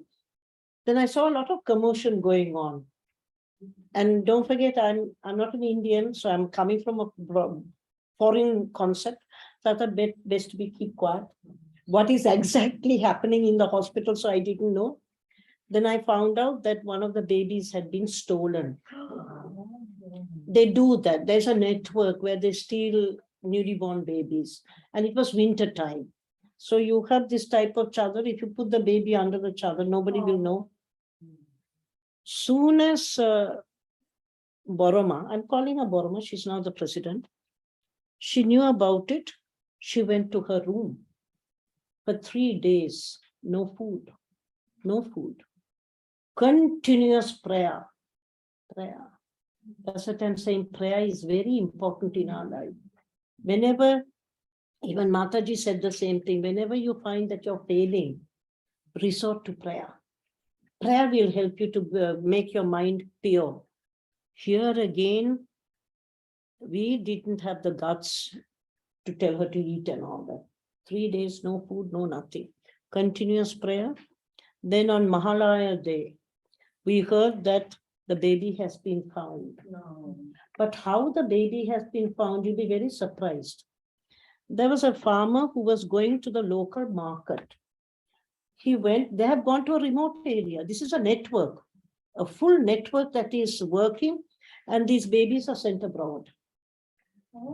So what happens is this network had got a very lonely farmhouse where they had kept this baby. This farmer was going, and they don't have money to buy a newspaper. So when he buys his products that he wants, then the newspaper is all spread out on one board. Then he reads it. And he read, oh, in Calcutta, a baby has been stolen from a hospital. Then he thought to himself, oh, when I passed that lonely farmhouse, there was a crying. Why there should not be any crying in that farmhouse? Because it's deserted. So he went to the local police and he informed them that I think there's somebody in that house. So the local police went, the whole network was there with the baby. Oh. The baby was there. Then they brought it, then they were not sure because what is the identification that this is a Matribhavan hospital baby. We have a special cord, tying of the cord, which is special to Matribhavan. And the mother obviously recognized the baby. But then I just thought, oh, this is a life of prayer. they have got actually a connection with the cosmic force. So in that way, because of that, so many things, so many calamities can be diverted because of the strength of prayer that they do. Everybody we have noticed, even that time when Mataji was having the reminiscences of the Matajis, you can say they spend, the senior Matajis spend a lot of time in prayer. And this I feel in a life of activity where you really are doing intense activity. In India, I told you it's a drop in the ocean what we're doing. So here, when you're doing it, you come across a lot of problems. And it is to see the divinity itself. How can I see the divinity? My mind must become pure. And to make my mind pure, I have to pray to God. You please make my mind pure. Yet I'm seeing impurity in people. That means I'm impure. So this prayer is a very important aspect of one's life. Prayer is praying to make ourselves pure so that our work becomes worship. Okay.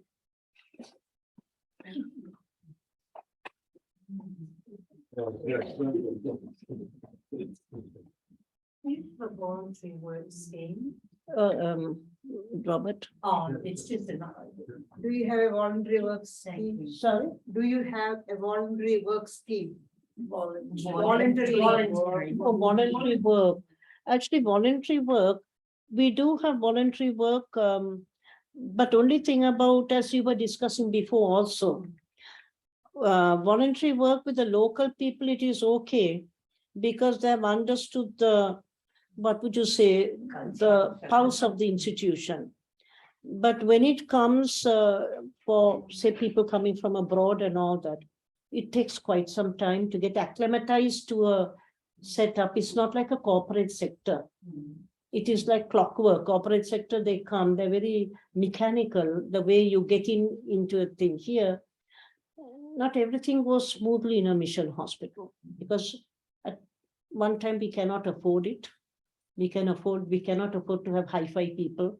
So when a person comes, if person says, yes, I'm going to come here and stay with you for 3-4 months, chances are at the latter part of the 2 months, you would have understood the setup, or coming every year. But just suddenly coming for 2 weeks, 3 weeks, you will not enjoy it because you can see the scenario in Australia and you go and see the scenario in India. I was telling Mataji, the moment you come out of the airport here, I told many times to Mataji, it is artificial. There's no noise pollution. Not one person has sounded the horn. But there, the moment you come out of the airport, it's better to put cotton wool inside the ear. Noise pollution, noise pollution. Nobody has the patience not to put touch the horn. When my mother came to visit me, and she's kept on saying there is something missing here. I said, what is missing? There's nobody walking on the footpath. I mean, noise was even beside, because I had a newborn baby, so he kept the noise up. But she initially she did not like. She thought it's missing. She wanted to see people's faces, which was nobody, everybody going in their own cars, nobody walking on the footpath. And here also pollution is not there. No. Not there. Well, there you have the pollution, highly polluted. Mataji, we suffer from extreme loneliness. It's become a government issue that the government is needing to address, because loneliness has such an impact on our social health and individual health. And so they're now calling for the government to intervene with our loneliness. Government intervenes for The loneliness.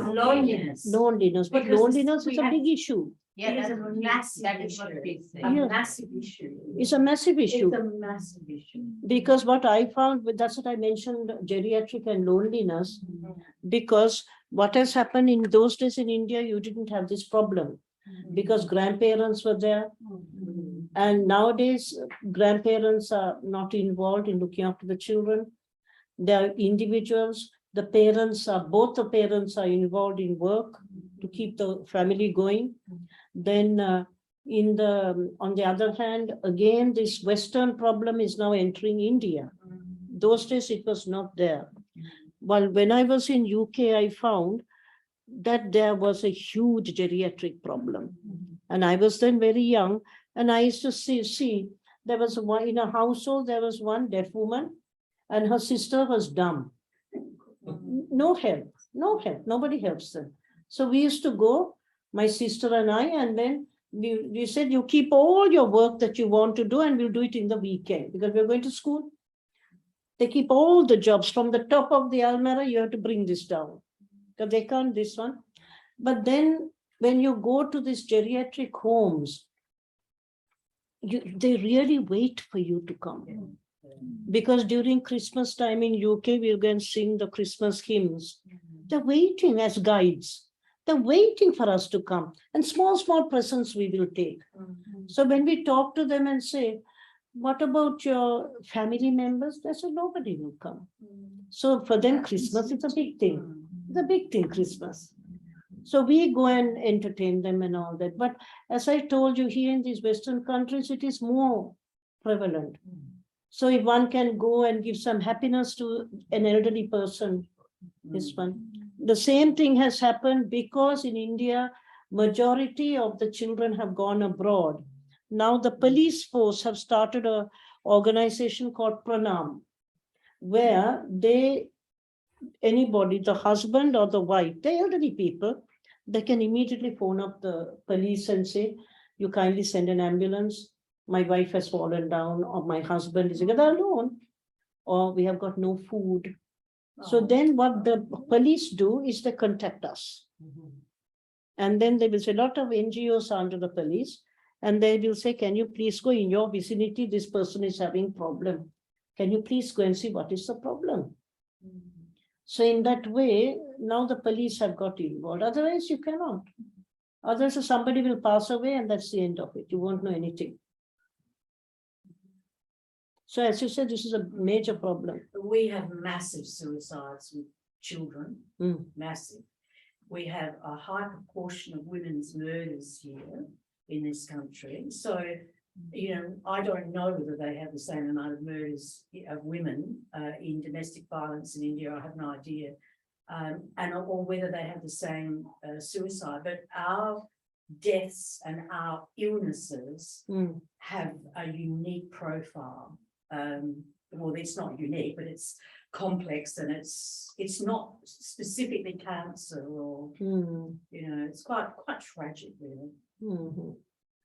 I think in many ways too, like you were saying, in the poor areas, they're not willing to talk about things.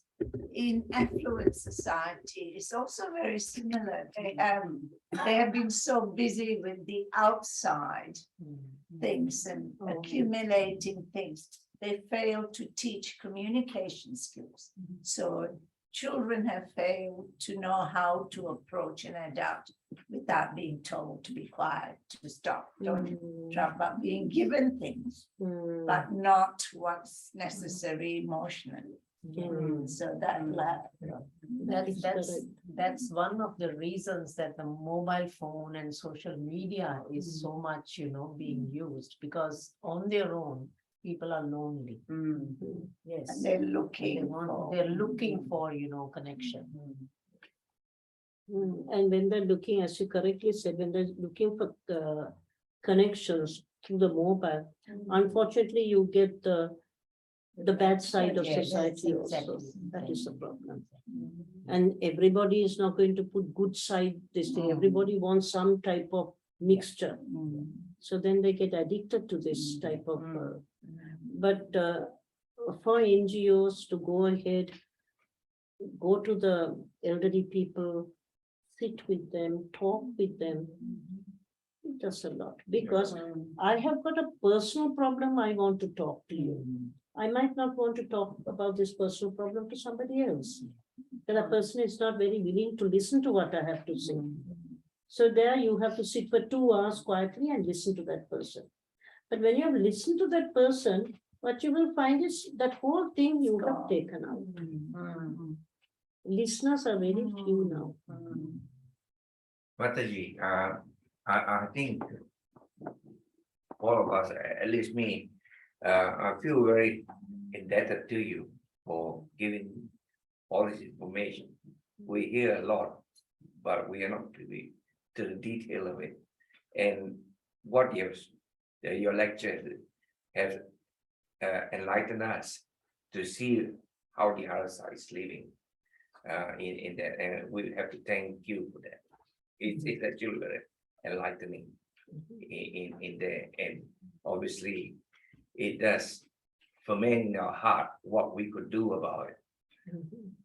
But coming from Asia down here 58 years ago, in a situation, I understand the problem that you are facing, because all developing country coming from slums, whatever it is, you have to go through that stage in that situation.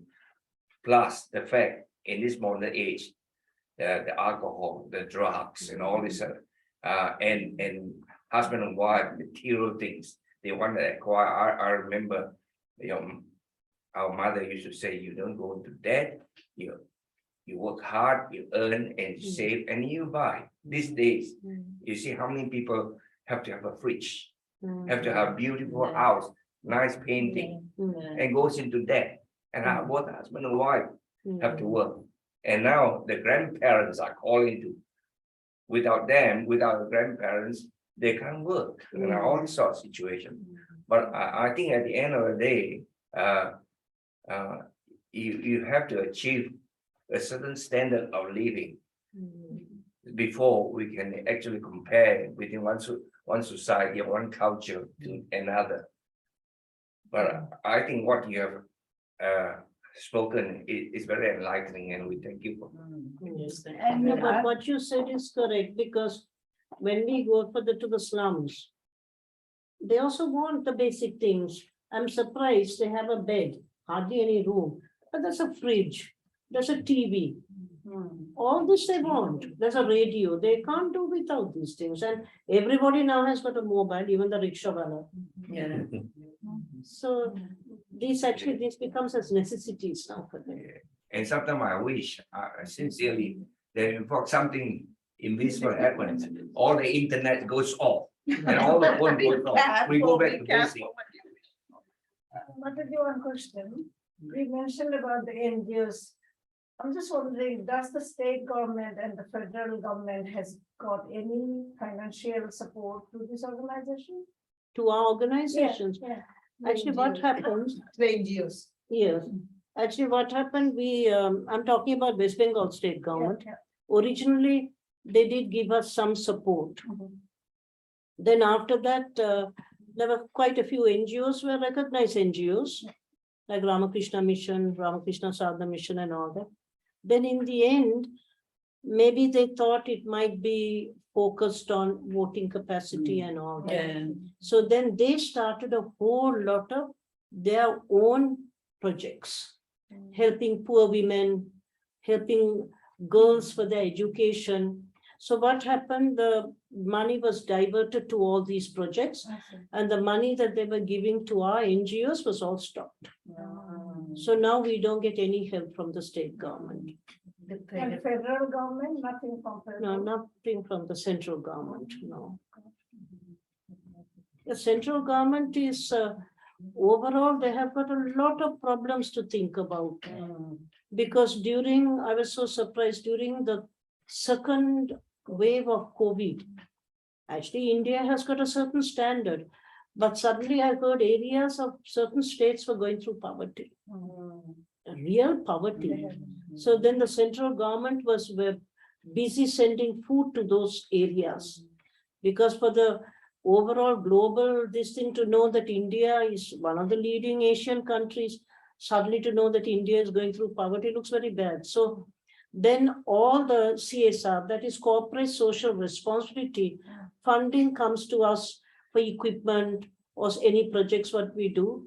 All that was diverted to the central government.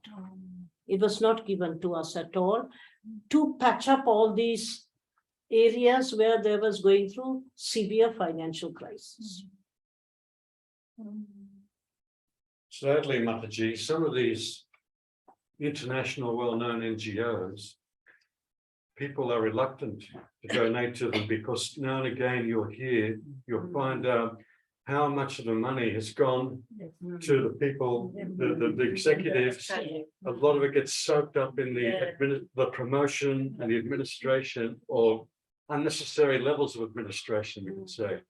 And I've seen closely Ramakrishna order, bare minimum goes anywhere else. When you give a donation, the majority of it ends up actually benefiting the people. No, but Sidelined into all these. no, but what you're saying, Robert, is very correct. Because when we put a project proposal, the NGO, the CSR company or whoever is supporting, who's going to give money for that project, like Indian Oil, I approached Indian Oil, a page this thick will come, a document where you have to fill up. They will say, who are your committee members? Are they voluntary or are they being paid by you? This is what Robert is saying. That means some of this money that is coming by donation will go into the administrative section. Then equipment also. Yes, you put the name, but who is going to maintain the equipment, medical equipment? Those days, the government, those days before COVID, when we go for an ambulance or something like that, then the state government helps because it's an ambulance. But now what they do is the ambulance is not in your name. It is in the name of Calcutta Municipal Corporation. So I asked them, why are you putting it in your name? It should be in our name. They said, Mataji, it's not that we don't trust you. But many people get the ambulance. After 1 month, they paint it and they sell it. Oh, no. So to prevent that, once the identity card or whatever card you call it, which is the main card of the vehicle, that shows the owner is Calcutta Municipal Corporation. So I can't sell it. So he said, for you, it doesn't matter. So I said, what happens when the ambulance becomes old? What do I do with it? He says, come and put it into a junkyard. But this is to prevent that. As Robert was saying, there are many NGOs who are misusing the money. Many, many NGOs. But Mataji, we always, I mean, I was born there and in India. We always knew if you want to donate money, if there is a flood or famine or whatever, if you give the money to the Ramakrishna Sarada order, you will know that the money will go directly for the help at that point in that time. But all the others here, like Red Cross and whatnot, there's, everybody has to, they will say, that's why we are running this whole world thing, and where we will have to employ people who has got experience in this field, and to get that person, we will have to pay them money. And Didi, what you say is, I think we have to be grateful for Swami Vivekananda. Like he says, if money is for buying medicines, it is for buying medicines. You cannot use it to buy fish. So you have your external and your internal auditors. So every paisa has to be accounted for. Sometimes when the financial year is ending, I will see the accountant, the internal and external auditors being very busy. I said, what's wrong? We can't account for 5 paisa. I said, my goodness, 5 paisa. 5 cents. 5 cents. You cannot account, and it must balance. If the income and expenditure does not balance, that financial thing won't go through. That means everything must be accounted for. So you can't afford, even when we go through every bill that comes through, donors' money that we are this thing, and the donor's wish is very important. The donor says you must use it for free patients. You must use it with this particular purpose. That also is all filed. So that is the reason Ramakrishna Mission and Ramakrishna Sarada Mission, they are in a tight gap.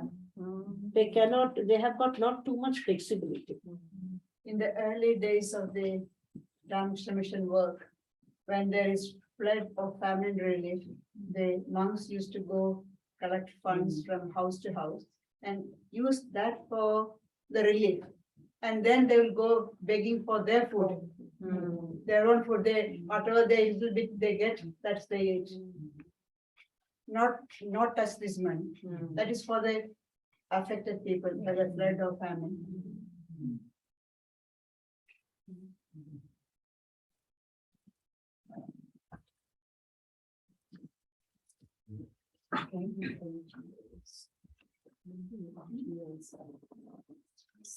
So thank you very much, Mataji. Actually, the time just went. I was shocked. I was looking at the timing there to see that it was already come to 5. 2 hours just went. We just got absorbed into the presentation. And so I'm thinking we just have a bit of silent meditation just to finish. But firstly, then, of course, thanks to the two Matajis to be able to come here and happy to be able to come with the COVID backing off. And big thanks to Nirmala and David for opening up their house and hosting the whole series of talks. And they've got such a wonderful team of helpers too. Very thankful to all of them, all helping to serve, helping to serve us all. So that's wonderful. Of course, we have some books here for sale. You can have a look afterwards. And we have, that's what I was trying to remember. We've recorded this presentation. It'll go up onto the Vedanta Society of NSW's YouTube channel. So I'll be trying to put that up even tonight, so you can have another look and share with your friends. So now And just, the donation for the yeah, we've got the donation fold there, and that'll help with airfares and so on. We wanted to bring more nuns here over time, and more regular visits. So now we'll just conclude with some silent meditation and invite you to finish that.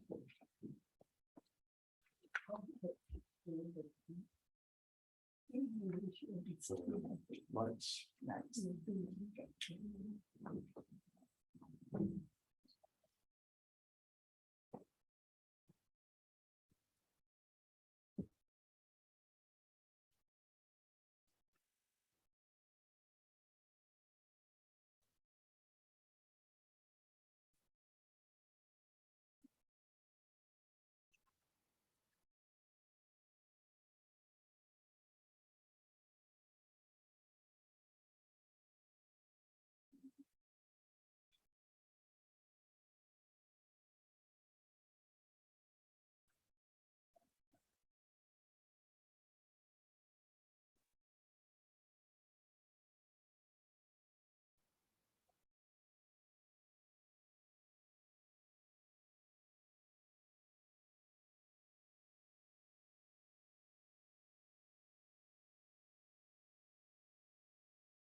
Hari Om.